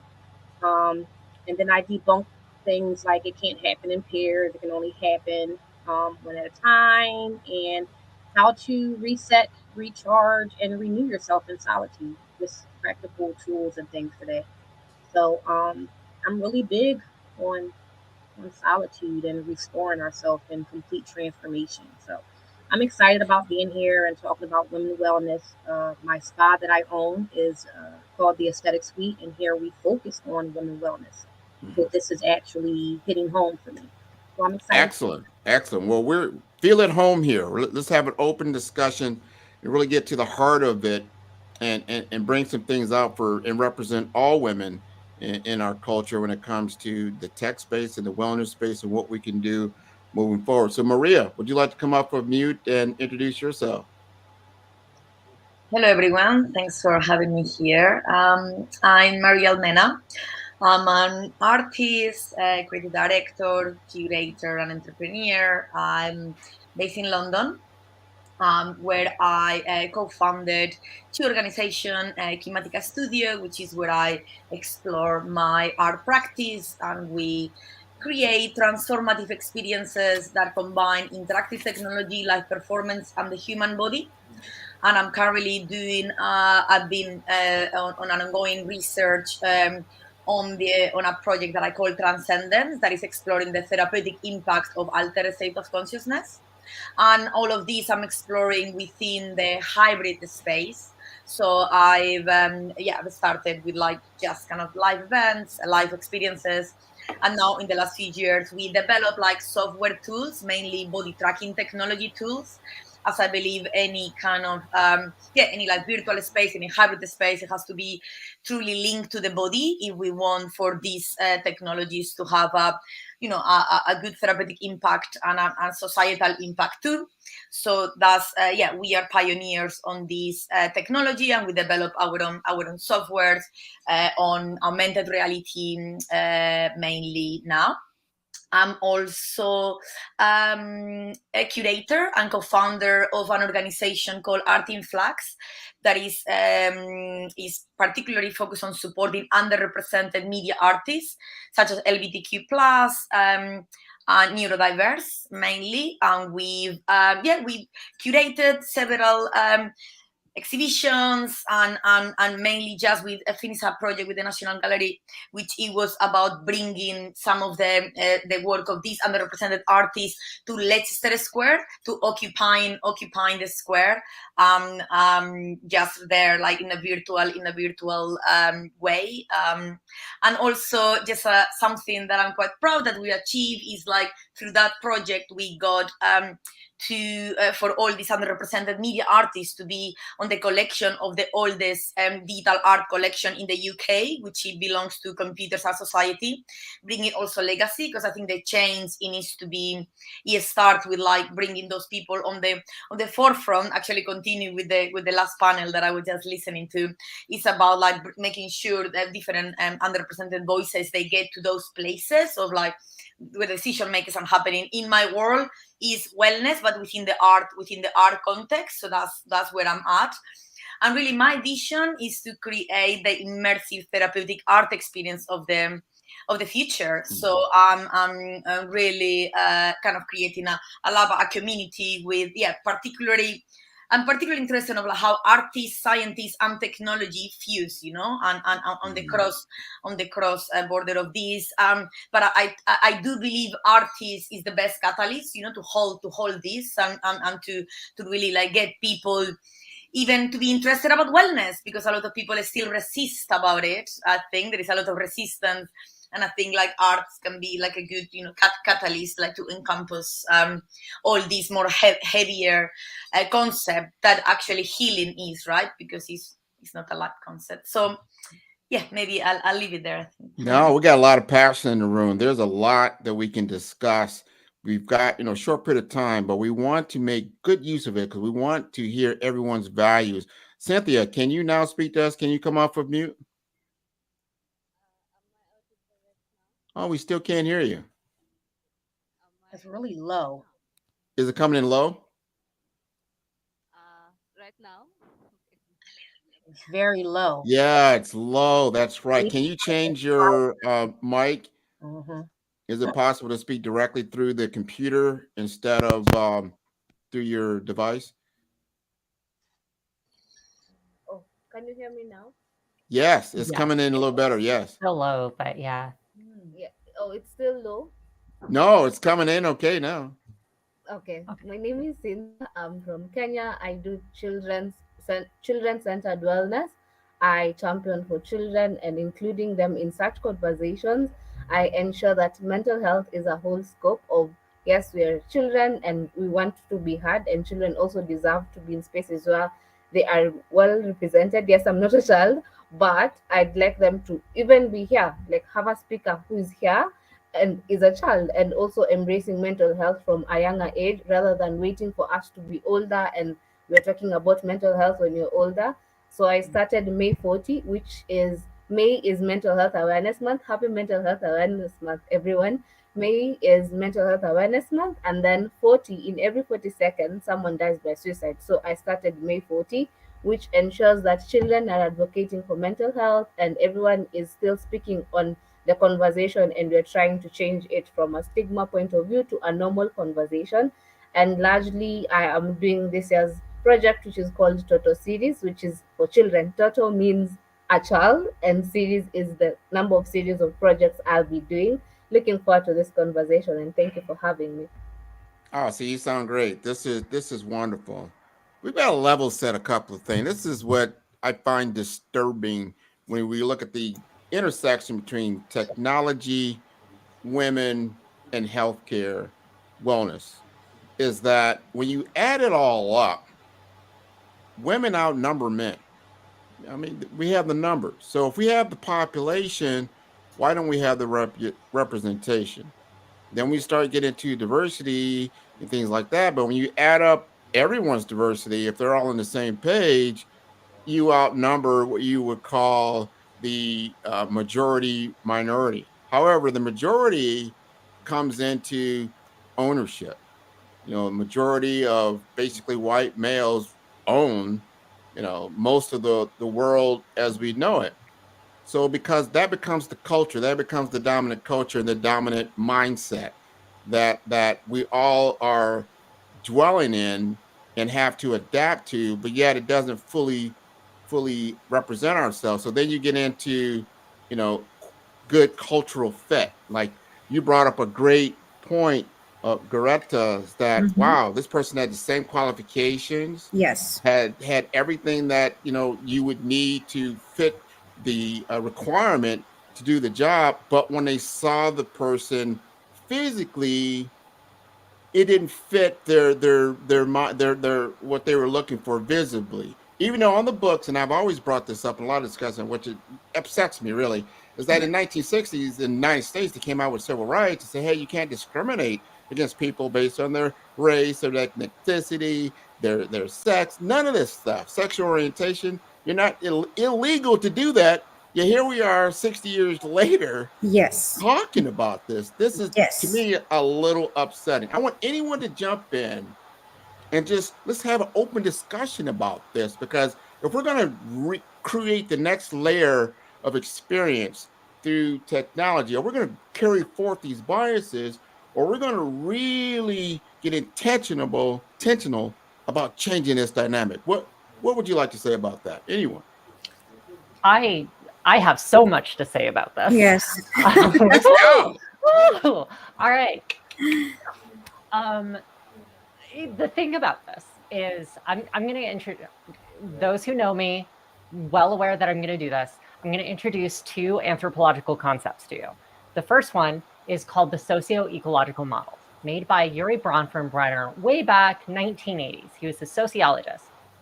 He gave us the most duh kind of model ever. It was the most obvious thing. But the second he made it an academic concept, it created an entire subsection of anthropology and sociology. And here's what it is. There is this concept that you can take all of society and you can divide it into a series of scopes, basically boundaried environments. So the first one is intrapersonal. How do you think of yourself? How do you build your identity, right? Then there's interpersonal. How do you relate that identity to your friends, your family members, people who are close to you? The third scope moves into this small group shared identity. We can start to see this become an inner community. After that, you have an organization where those shared identities coalesce and come together into a larger brand. And then an outer community. How do those individuals interact between brands and the public and various different spaces in our society? Then there's the next level up, which is after your outer community, you have public policy. So this is your government systems, the institutions that we interact with. And then beyond that, we now have this new one, right? We have this virtual world, this non-geographically developed space where people can interact and connect with one another, right? Mm-hmm. Now, anyone can say, oh yeah, that's just the public sphere, or oh yeah, I just work in the interpersonal sphere. This is obvious to us. But the issue comes when we try to implement this on an academic level. There was this healthcare company way back 2002, 2003, who decided to look at this specific model as a way to change the way that children ate in American schools. The big issue was that cafeterias just didn't have the funding from up top. They didn't have the parental support from down below. The kids didn't have a strong understanding for their actual diets. And because they tried to focus on each individual scope of our society, every single initiative, every one of them failed. The one that worked was the one where they took a little bit of each individual process across the entire socio-ecological scale, made small tweaks, small changes, handled those discussions deliberatively, and they made a change on every step of that scope. Because we focus on law, because we focus on interpersonal, because we focus on personal careers, because we focus on institutional trust and development with our companies, because we focus on one thing, we're not getting anywhere. That's why it's happening, which is where the second model comes into play, power distance. Power distance is also this obvious thing where people come to you and you say a specific topic, but you don't say that the same way to everyone. You might say it differently to your mother and your friends at the bar than you do to your boss.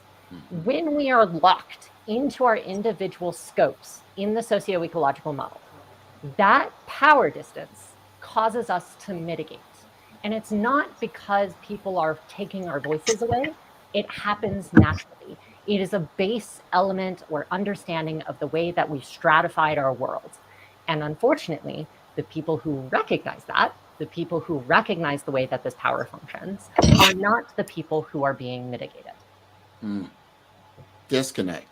Yes. So that you define the human dynamic, human awareness and behavior, and that's really gets to the core of wellness. Because let's just say if we've got people that are making the decisions, then they aren't mentally well. They have maybe an unknown mental health issue, and they don't even realize what is happening, or maybe they do. Maybe it's intentional. I don't know. But we're having this discussion because we want to engineer some change. Who else would like to chime in on this discussion we're having? So, may I? Okay, so, well, I think we need to promote the diversity and inclusivity across various sectors. by taking steps, little steps to create an inclusive environment and ensuring equal opportunities for all individuals, because we need to start this work. And women can actively promote diversity and inclusivity by ensuring diverse representation in their own platforms. I think we need to start on events and campaigns around us, including featuring individuals from different backgrounds, body types, ethnicities, ages, and abilities, and showing different cases and diverse voices and experiences that can inspire and empower a broader range of people. If we can empowerment this kind of people, women and men, of course, this is a woman panel, but we need to start to integrate in the new step collaboration and partnerships between all the groups. Women has usually more empathy with other women, and we can collaborate with individuals and organizations. We have this kind of skills, and we can prioritize diversity and inclusivity by forging partnership with diverse experts, influencers, and business. We can amplify marginalized voices. We need to go to pick up these voices and go to superior levels and exchange ideas and collectively work towards creating inclusive space and initiatives. If we create more initiatives, we have more voices and more people that have new experiences, and they start to have the courage to have new voices. But I think we need another step of education and awareness on this level. Women can be educated themselves and others issues related to diversity, inclusion, and cultural competence. We can engage in ongoing learning and attend workshops or conferences or diversity and inclusivity and share our own knowledge with our communities. This is a kind of raising awareness and fostering understanding, and I think we can contribute to a more inclusive industry, okay? But we need to be more active and not only say that we need to embrace inclusivity and diversity. We need to go forward. We need to seek mentorship and support. We need to seek guidance, sharing resources, and creating opportunities for skill development. And we can help empower others to enter and drive to the wellness industry. I think mentorship programs targeted towards marginalized groups can be particularly impactful. Okay, and we need to work on more policy changes too. Okay, because we need to dismantle systemic barriers and address health disparities faced by marginalized communities. And let me just jump in, because yes. This is all important, but I want to get some feedback from Marquita. And here's my question.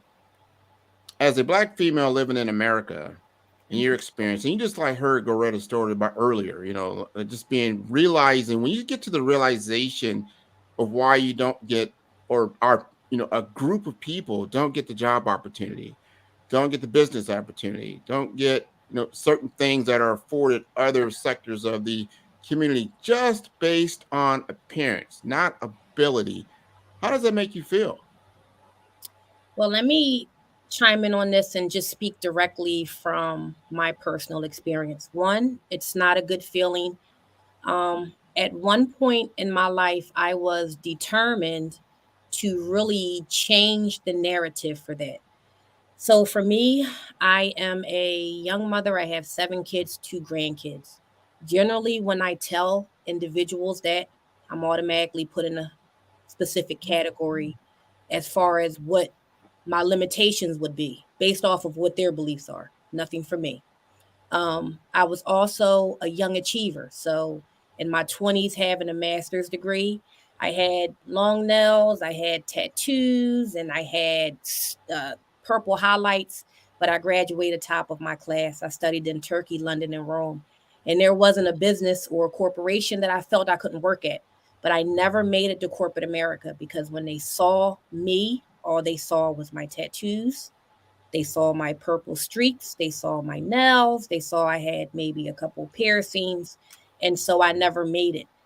And what I learned in that is that not necessarily to ask so much to sit at the table, but to create the table to invite individuals to come sit down with you. But just going back to how it made me feel, I remember it almost like it was yesterday. It really does something mentally, thinking that you can accomplish this, and I know I can accomplish it. And probably they can't even accomplish it as good as I can. But the fact that the limitations were put on me, it makes it harder to pick yourself up sometimes to go to the next opportunity. I had to hear so many no's before I decided to create my own table. But that's definitely something that needs to be addressed. How many people don't or aren't capable or don't know how to pick themselves back up? And then the mental health battle that they have to fight just for one no, or how it was presented to them, because we feel like we can't be ourselves or be who we are meant to be because we're just prejudged. Wow. Just saying it just like it is. You have to conform to that culture or another culture in order to participate. Correct. You have to put on that uniform. You're going to have to look and act like they are. You're going to have to talk a certain way. You're going to have to walk a certain way. That's corporate culture, usually and probably across the world, but that's a male-dominated culture, basically. And there's a certain look and feel and what people like. There's different tastes, but they're not allowing other parts of the culture to participate, but they want to draw from it. So I want to ask Cynthia, since she's out in another country, she's dealing with mental health issues, especially from our children. What is the impact of mental health when you're dealing with these kinds of issues?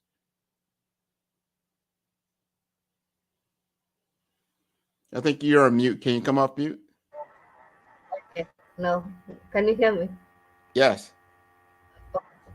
So thank you for your question. Dealing with mental health in my country, I'm from Kenya, is something, one, it's a stigmatized conversation. So even being here in this space and understanding what Maketa is saying, that she had to conform or form her own space. For us, inclusivity means when you're speaking and you're a woman and you're talking about mental health, then that's a you field now. It's not all around where men can be in the conversation, women can be the conversation, and children can be. We're getting there, like the small steps that we're doing, and you're getting there. But for children, when I'm working with children, I get to understand that children have emotions. Children are human beings.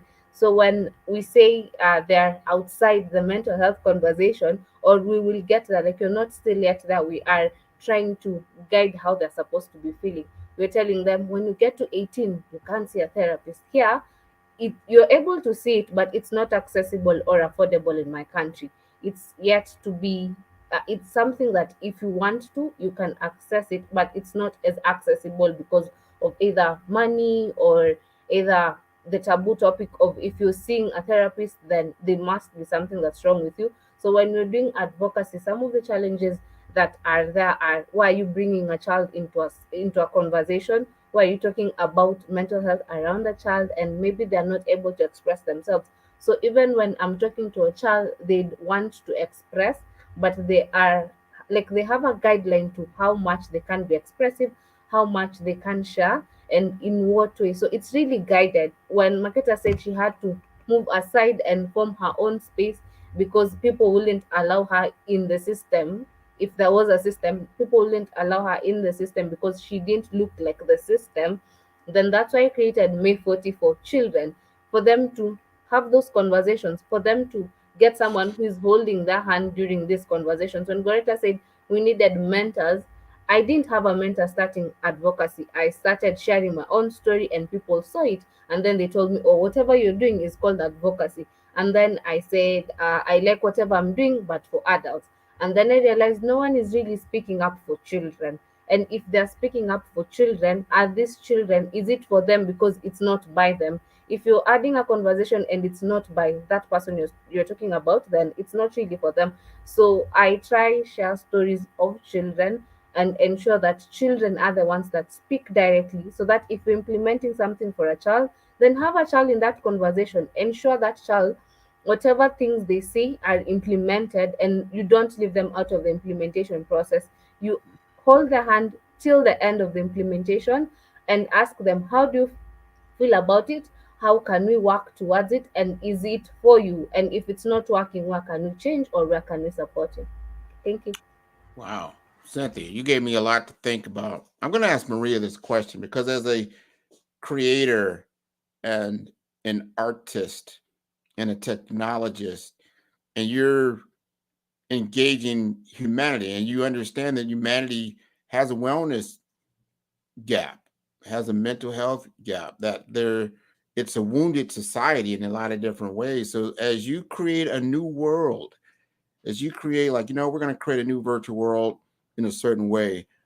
And are we going to be intentional about understanding some of the experiences across the entire spectrum of the human dilemma? How would you address that? Or are you addressing that as you put this into your creative process? Hey, yeah, thanks for the question.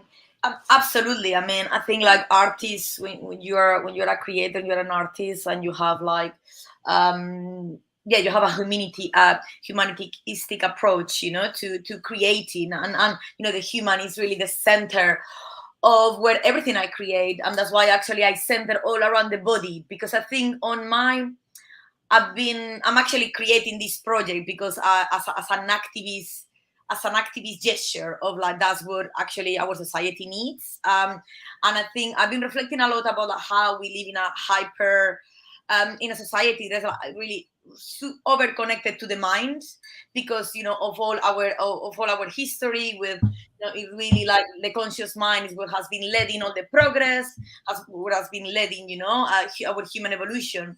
But I think on that process of like over stimulating the mind, we really forgotten about the body and about the spirit. So I think all my work is really related to that, like how to create reconnection to the self, I call it, and reconnection to the self, but more on the I always say the physical body is the first layer of connection, right? And the second layer of connection is the deeper layer of connection in the spiritual connection. And obviously we have a challenge within technology, because at the moment we are all still, right? Like we are really highly stimulated, but we are all like sitting on a chair and I think like those one of the problems I can foresee with the metaverse, is that we'll have more of that. That's why I'm collaborating and creating with like artists, and it's interesting because there is like many more like female artists or female creators than man creators in this field of like wearable technology, haptics, and all those things. It seems like women's, because maybe we are more empathetic, we are more connected with our body naturally, like then we see this more of a need, and so there is people that are really pursuing more research on that sense. And I think the only way that we can really create a WellVerse, right, and it wouldn't be like an evil verse or however we want to call it, like is really, if we are thinking about what are we doing with the technology? What are we doing with our tool? And the other day, I went to a big event of AI at King's College of London and National Gallery here in London. And they were talking about how there is, a point that we can let really technology to drive this path. It needs to be humans. We need to have a humanistic approach to this development. And for that, we need to stop, to connect with ourselves. So I love the solitude that Marquita was talking about. Like, solitude is so important. We don't get it enough, like literally the only way, how are we reconnecting with ourselves? We need to be by ourselves, right? And I think, my whole area of expertise is like, what type of technologies are out there that can help this? So I'm pro technology. I work in this field, right? But I think we need to like really curate it and really design it in a way that is coming from and I think like woman gaze, we are there already. The problem is we are all encountering is that at the end of the day is, male are still the ones that are on power. So they are the first one of getting the hands of the first technologies on the hardware. And they are the first one to experiment with it, and they take it to the path that they know how to, which is the biggest capitalist just focus, which it has actually destroyed the world. So we better not let them to do the same in the virtual world. But I have so many experience. I mean, the other day, like I was, even with this program, the National Gallery, I was the only woman in there, and I look around and I actually in these conversations, and I'm like, I'm glad I'm there. I mean, I'm really glad I'm there, but why I'm the only one, And I think I am the only one that also I'm bringing concepts of like emotions. I think we can't really like separate, the emotional journey that humans we are going through of the technology journey, because at the end of the day, I mean, we are talking about health. We are living in a mental health crisis. We are living in a global isolation crisis, and we can help. I mean, we have the solutions in ourselves, in our own hands, but we need to give the space to take initiative, right? Because I am like Marqueta. No one ever helped me. So I had to create my own projects from the start. And that's why I became an entrepreneur. Now, actually, she's making me realize why I did it. Also, because I'm a bit of a rebel and I wanted to do my way. But I'm actually thinking, well, maybe I also did it because no one was coming here to support, right? And for me, it was most important. The social mission, it was stronger than anything else. The resources, and I think that's why we are important, because we have the passion and the resources is our own energy and our own spirit, and we kind of move forward with it. Man, I'm feeling the passion, the energy. I'm seeing the smiles on all the faces on our panel, because we're opening up the door. Like, all right, let's understand there's a problem. Not to say, just like Vinya said, it's like sometimes it's not intentional. It's a subconscious reaction and how we create things, and it's just the way it was. Now, because maybe it's legacy, it's something that's come from our colonial past that we pretty much all have inherited. Well, here's the deal. As we go back in history, understand this. In human history, you got to look, there was an Egyptian culture that gave way to a Greek culture, that gave way to a Roman culture, that gave way to now a colonial culture. I believe we're coming to the end of this colonial culture, and we're getting into a whole new culture. What that's going to be defined as or what it is obviously is part of the technological revolution, because it allows us to all communicate. So not one person or one part of the world just has information and knowledge. This knowledge can be everywhere. But to everyone's point, right now, where we're at now, this AI engine, which now is really taken off, but you have to understand it only has a certain amount of information. It can only do what it can do, the data that has been given. If we don't interact with it in an intentional and powerful way, that voice is not in the AI of itself, because it's not really biased, but the way it's programmed, the way it's collecting information, it'll either recreate the world that we already have, and we'll just call that the colonial era, or it'll begin to recreate a whole new world that we don't know what the name of it is, but it's happening. But we're having platforms like this, GatherVerse. We're coming together because, and I guarantee you AI is listening, because this is on a lot of different platforms. It's starting to gather like, wow, there are other voices out here that I need to get. I don't know a lot about. I want to learn and wants to learn. So we need to be intentional. I love how Goretta said that. Let's get active. Let's tell our story. We don't no longer have to depend on CNN, Fox News, and all the other regular outlets. Guess what? We have our own outlet, and streaming services are outperforming regular networks now. Right. So we have the tool. We just have to voice it. What does everyone say about that? Okay. I had like 9 things to say. First things first, I also want to reflect Maria's kudos to Marquita as well. Like, your story definitely reflected on my end as well. So thank you so much for that. Just as a queer woman, I had a very, very different experience where I was forced onto my stage. They said if I was going to get any form of rights on my end, I had to be public, I had to be facing, and I had to be so out and proud that I didn't get a choice to my own safety and security. And it kind of feels a little bit weird that even on the opposite side of that situation, where I'm shoved onto a stage instead of having it taken away, I still experience that same level of loss for control and understanding for what my situation was. So thank you for that. On the media front, I feel like I could talk. I'm going to talk about this.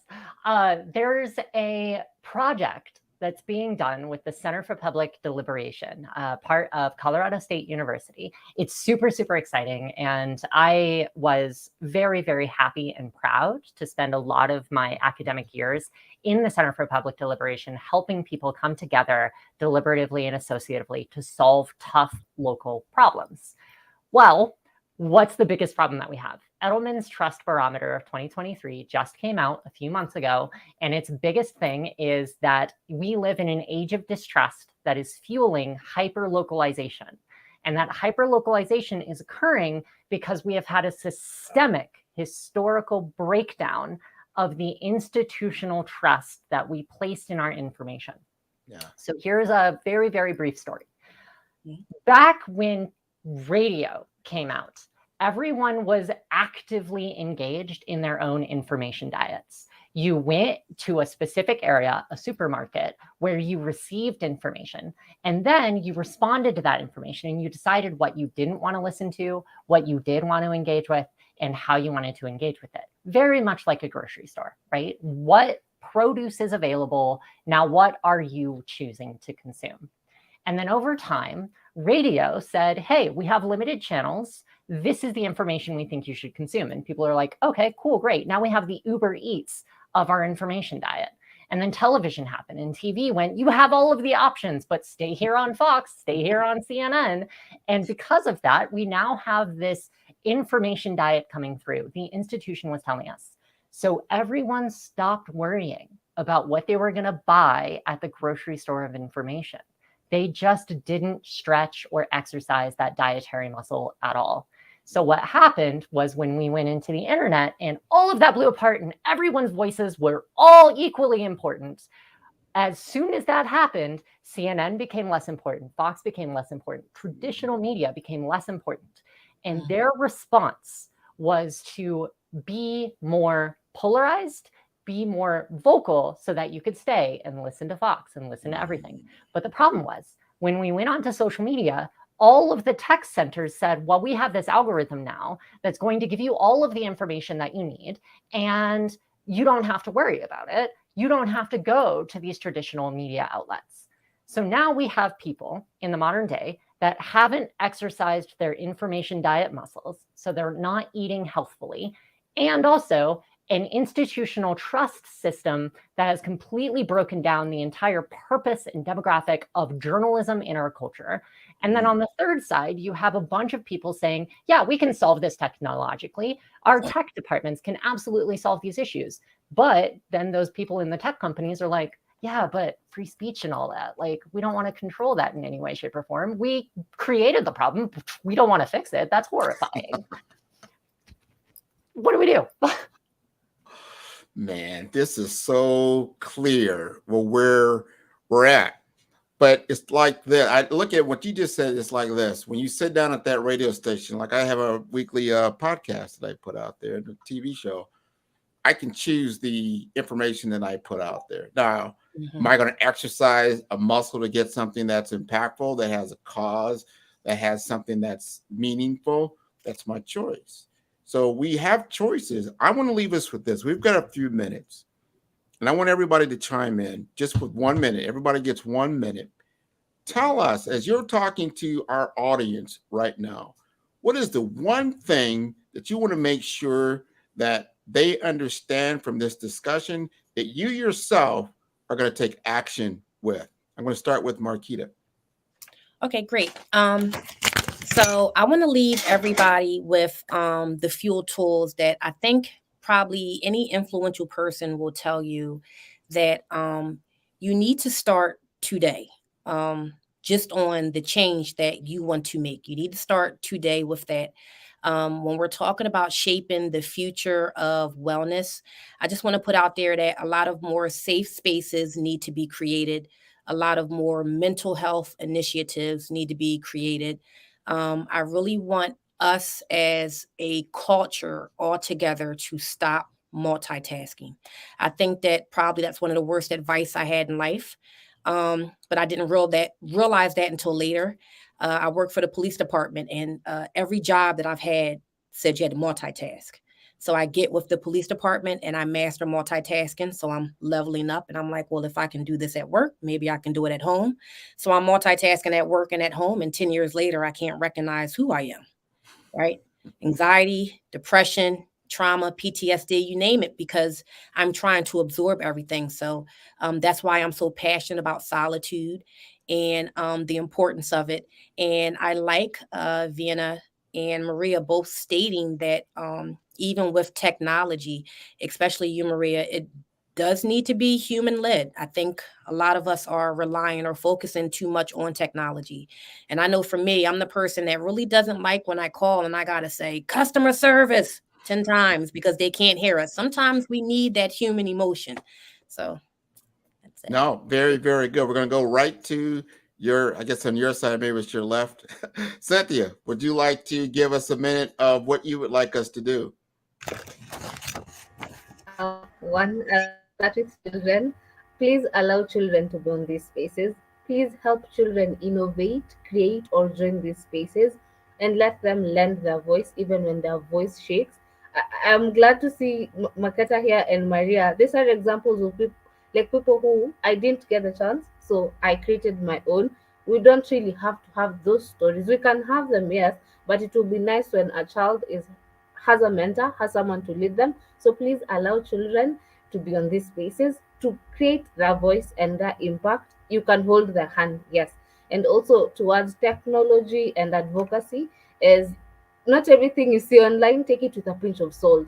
Do not start take it with a pinch of salt in terms of mental wellness, where we nowadays have therapists, counselors, specialists online, and everyone will be this therapist said this on this Instagram post and I believe them. This therapist says this is a type of bipolar or this is a type of this disorder and I believe them. Yes, you can take it and internalize it and think through things before you even give yourself a disorder that you do not have, or things. Yes, advocates advocate on technology or social media, and you also take that chance to go. That is not a personalized what do you call it? It's not a personalized thing. So try get to a specialist yourself. So yeah, talk about children, give them spaces, create spaces for them, and implement what they say. And also take everything with a pinch of salt and take care of yourselves. Happy Mental Health Awareness Month. Nice. That's golden truth. Miss Maria, your closing thoughts. Yeah, I like to, I guess, remind everyone of the therapeutic impact of art, reclaiming that, how art can drive a social impact, and how also the action of the creative process can be hand in hand, with the healing process. So that's on the kind of like the artistic front.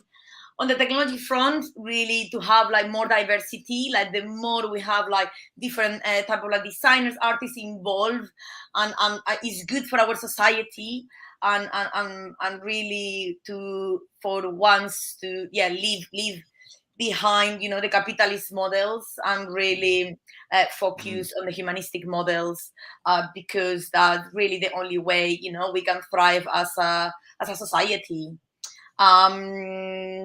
So, and also collaboration. I think we have a lot to learn from the kind of scientific model of like collaboration. Like I'm a big fan of like scientific documentaries, and I love like to see how like is the history of humans, evolution, really how they were passing all the knowledge from one to another. And I think we need to remember that, learn from that, and I guess that goes against corporatization, but maybe we don't need so much corporate world in this life anymore, and we actually need more societies, communities, community-led societies. Actually, that's what we need the most. Maybe I'll leave it there.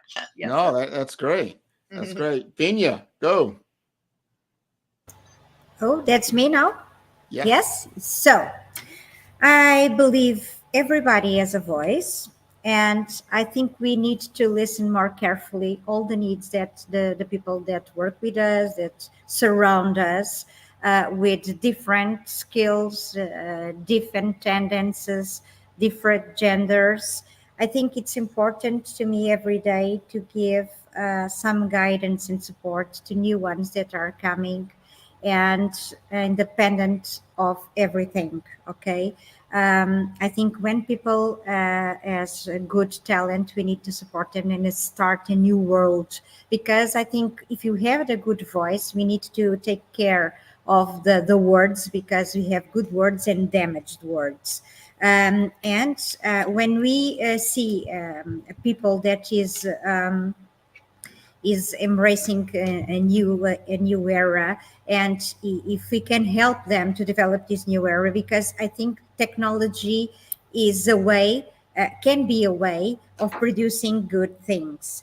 And I think embracing the technology and the innovation can lever us more expertise and creativity, because you can be an artist, you can be an activist, and use your own words through the technological platforms. That's the good way of using your words. Don't damage people with words that they don't need to listen, okay? Give them the opportunities, give them personalized solutions, give them virtual coaching. That's the good things that technology can bring to us all together. And be more accessible to others that need your help. This is my daily. I work 24 hours for 20 hours. I have a husband. I have a 5-year-old son and a 24-year-old girl. And my day is very competitive, because I live in a man's world, okay, on technology. And digital value is bringing a new era to people, to women that want to work on technology and be creative. So I believe that we can change the world with our own voice, using that platforms and being more collaborative between each other. Thank That's you. my message. Thank you. I think that's awesome. So we're going to end with Vinia. Would you like to give us your closing thoughts? Yeah, and just real quick, I want you to take a moment and reflect on all of those prior closing thoughts, right? We have a request for safe spaces, a request for children to be listened to better, a request for us to connect better with our bodies, our emotional lives, and connect with our own well-being before we move into professional spaces. And above all, to recognize the power of our voices and recognize that each and every one of us has to be able to speak out with a structure that allows people to listen. That is all of that is community. That is what it means to be community-led. That is what it means to move forward into an abundance mindset. We now live in this new metaverse world of technology. And if Web3 is really coming up and it's really starting and it's really burgeoning, it would behoove us to recognize that we now live in a world so vastly different from the one 50 years ago. We live in a world of abundance now, where a rising tide doesn't just lift all boats. It has to, or we're all going to drown. We have to recognize that. So I have 3 requests for you. One, always focus on building your online communities and plan big. Have these great concepts, but do me a favor, progress small. Make mistakes, because mistakes make better plans. And in that notion, I want you to just take one takeaway from our entire panel. Just take one takeaway and then come back later. This panel is going to be here. We're going to be on YouTube. All of us are available on social. We're not going to stop being our bad selves, right? We will help you out over the long term. So one thing, go out, make mistakes, build community. I love it. I love it. Thank you, everyone, for being on this panel. Your voice for women and people all over this globe. I want everyone to take note of the diversity and where people are from. We didn't say what country each one was from, but they're from all over the world, and they have similar yet different, diverse experiences. And we need to admire and uplift and really honor all of the different, I would say, tapestry of the human experience. And I want people that are out there that really can make a difference in how things are consumed, because we don't want to limit our children in their experience. We don't want them to go through things where they feel like they're less than someone else, because not just on skills, not just on abilities, just because of the way they look. And we all know now, as you go into these game worlds and these metaverses, guess what? You can look like anybody you want to. You can sound like anybody you want to. So this is going to change the dynamic. And we've got to really look back to some things that we learned a long time ago, and I'll close just on the 60s, that you start judging people or looking at people or assessing people on the character that they are, who they are as a soul in this universe. So thank GatherVerse for having this panel today. I want to thank each and every one of you, and have a great rest of your afternoon. Thank you very much. All right.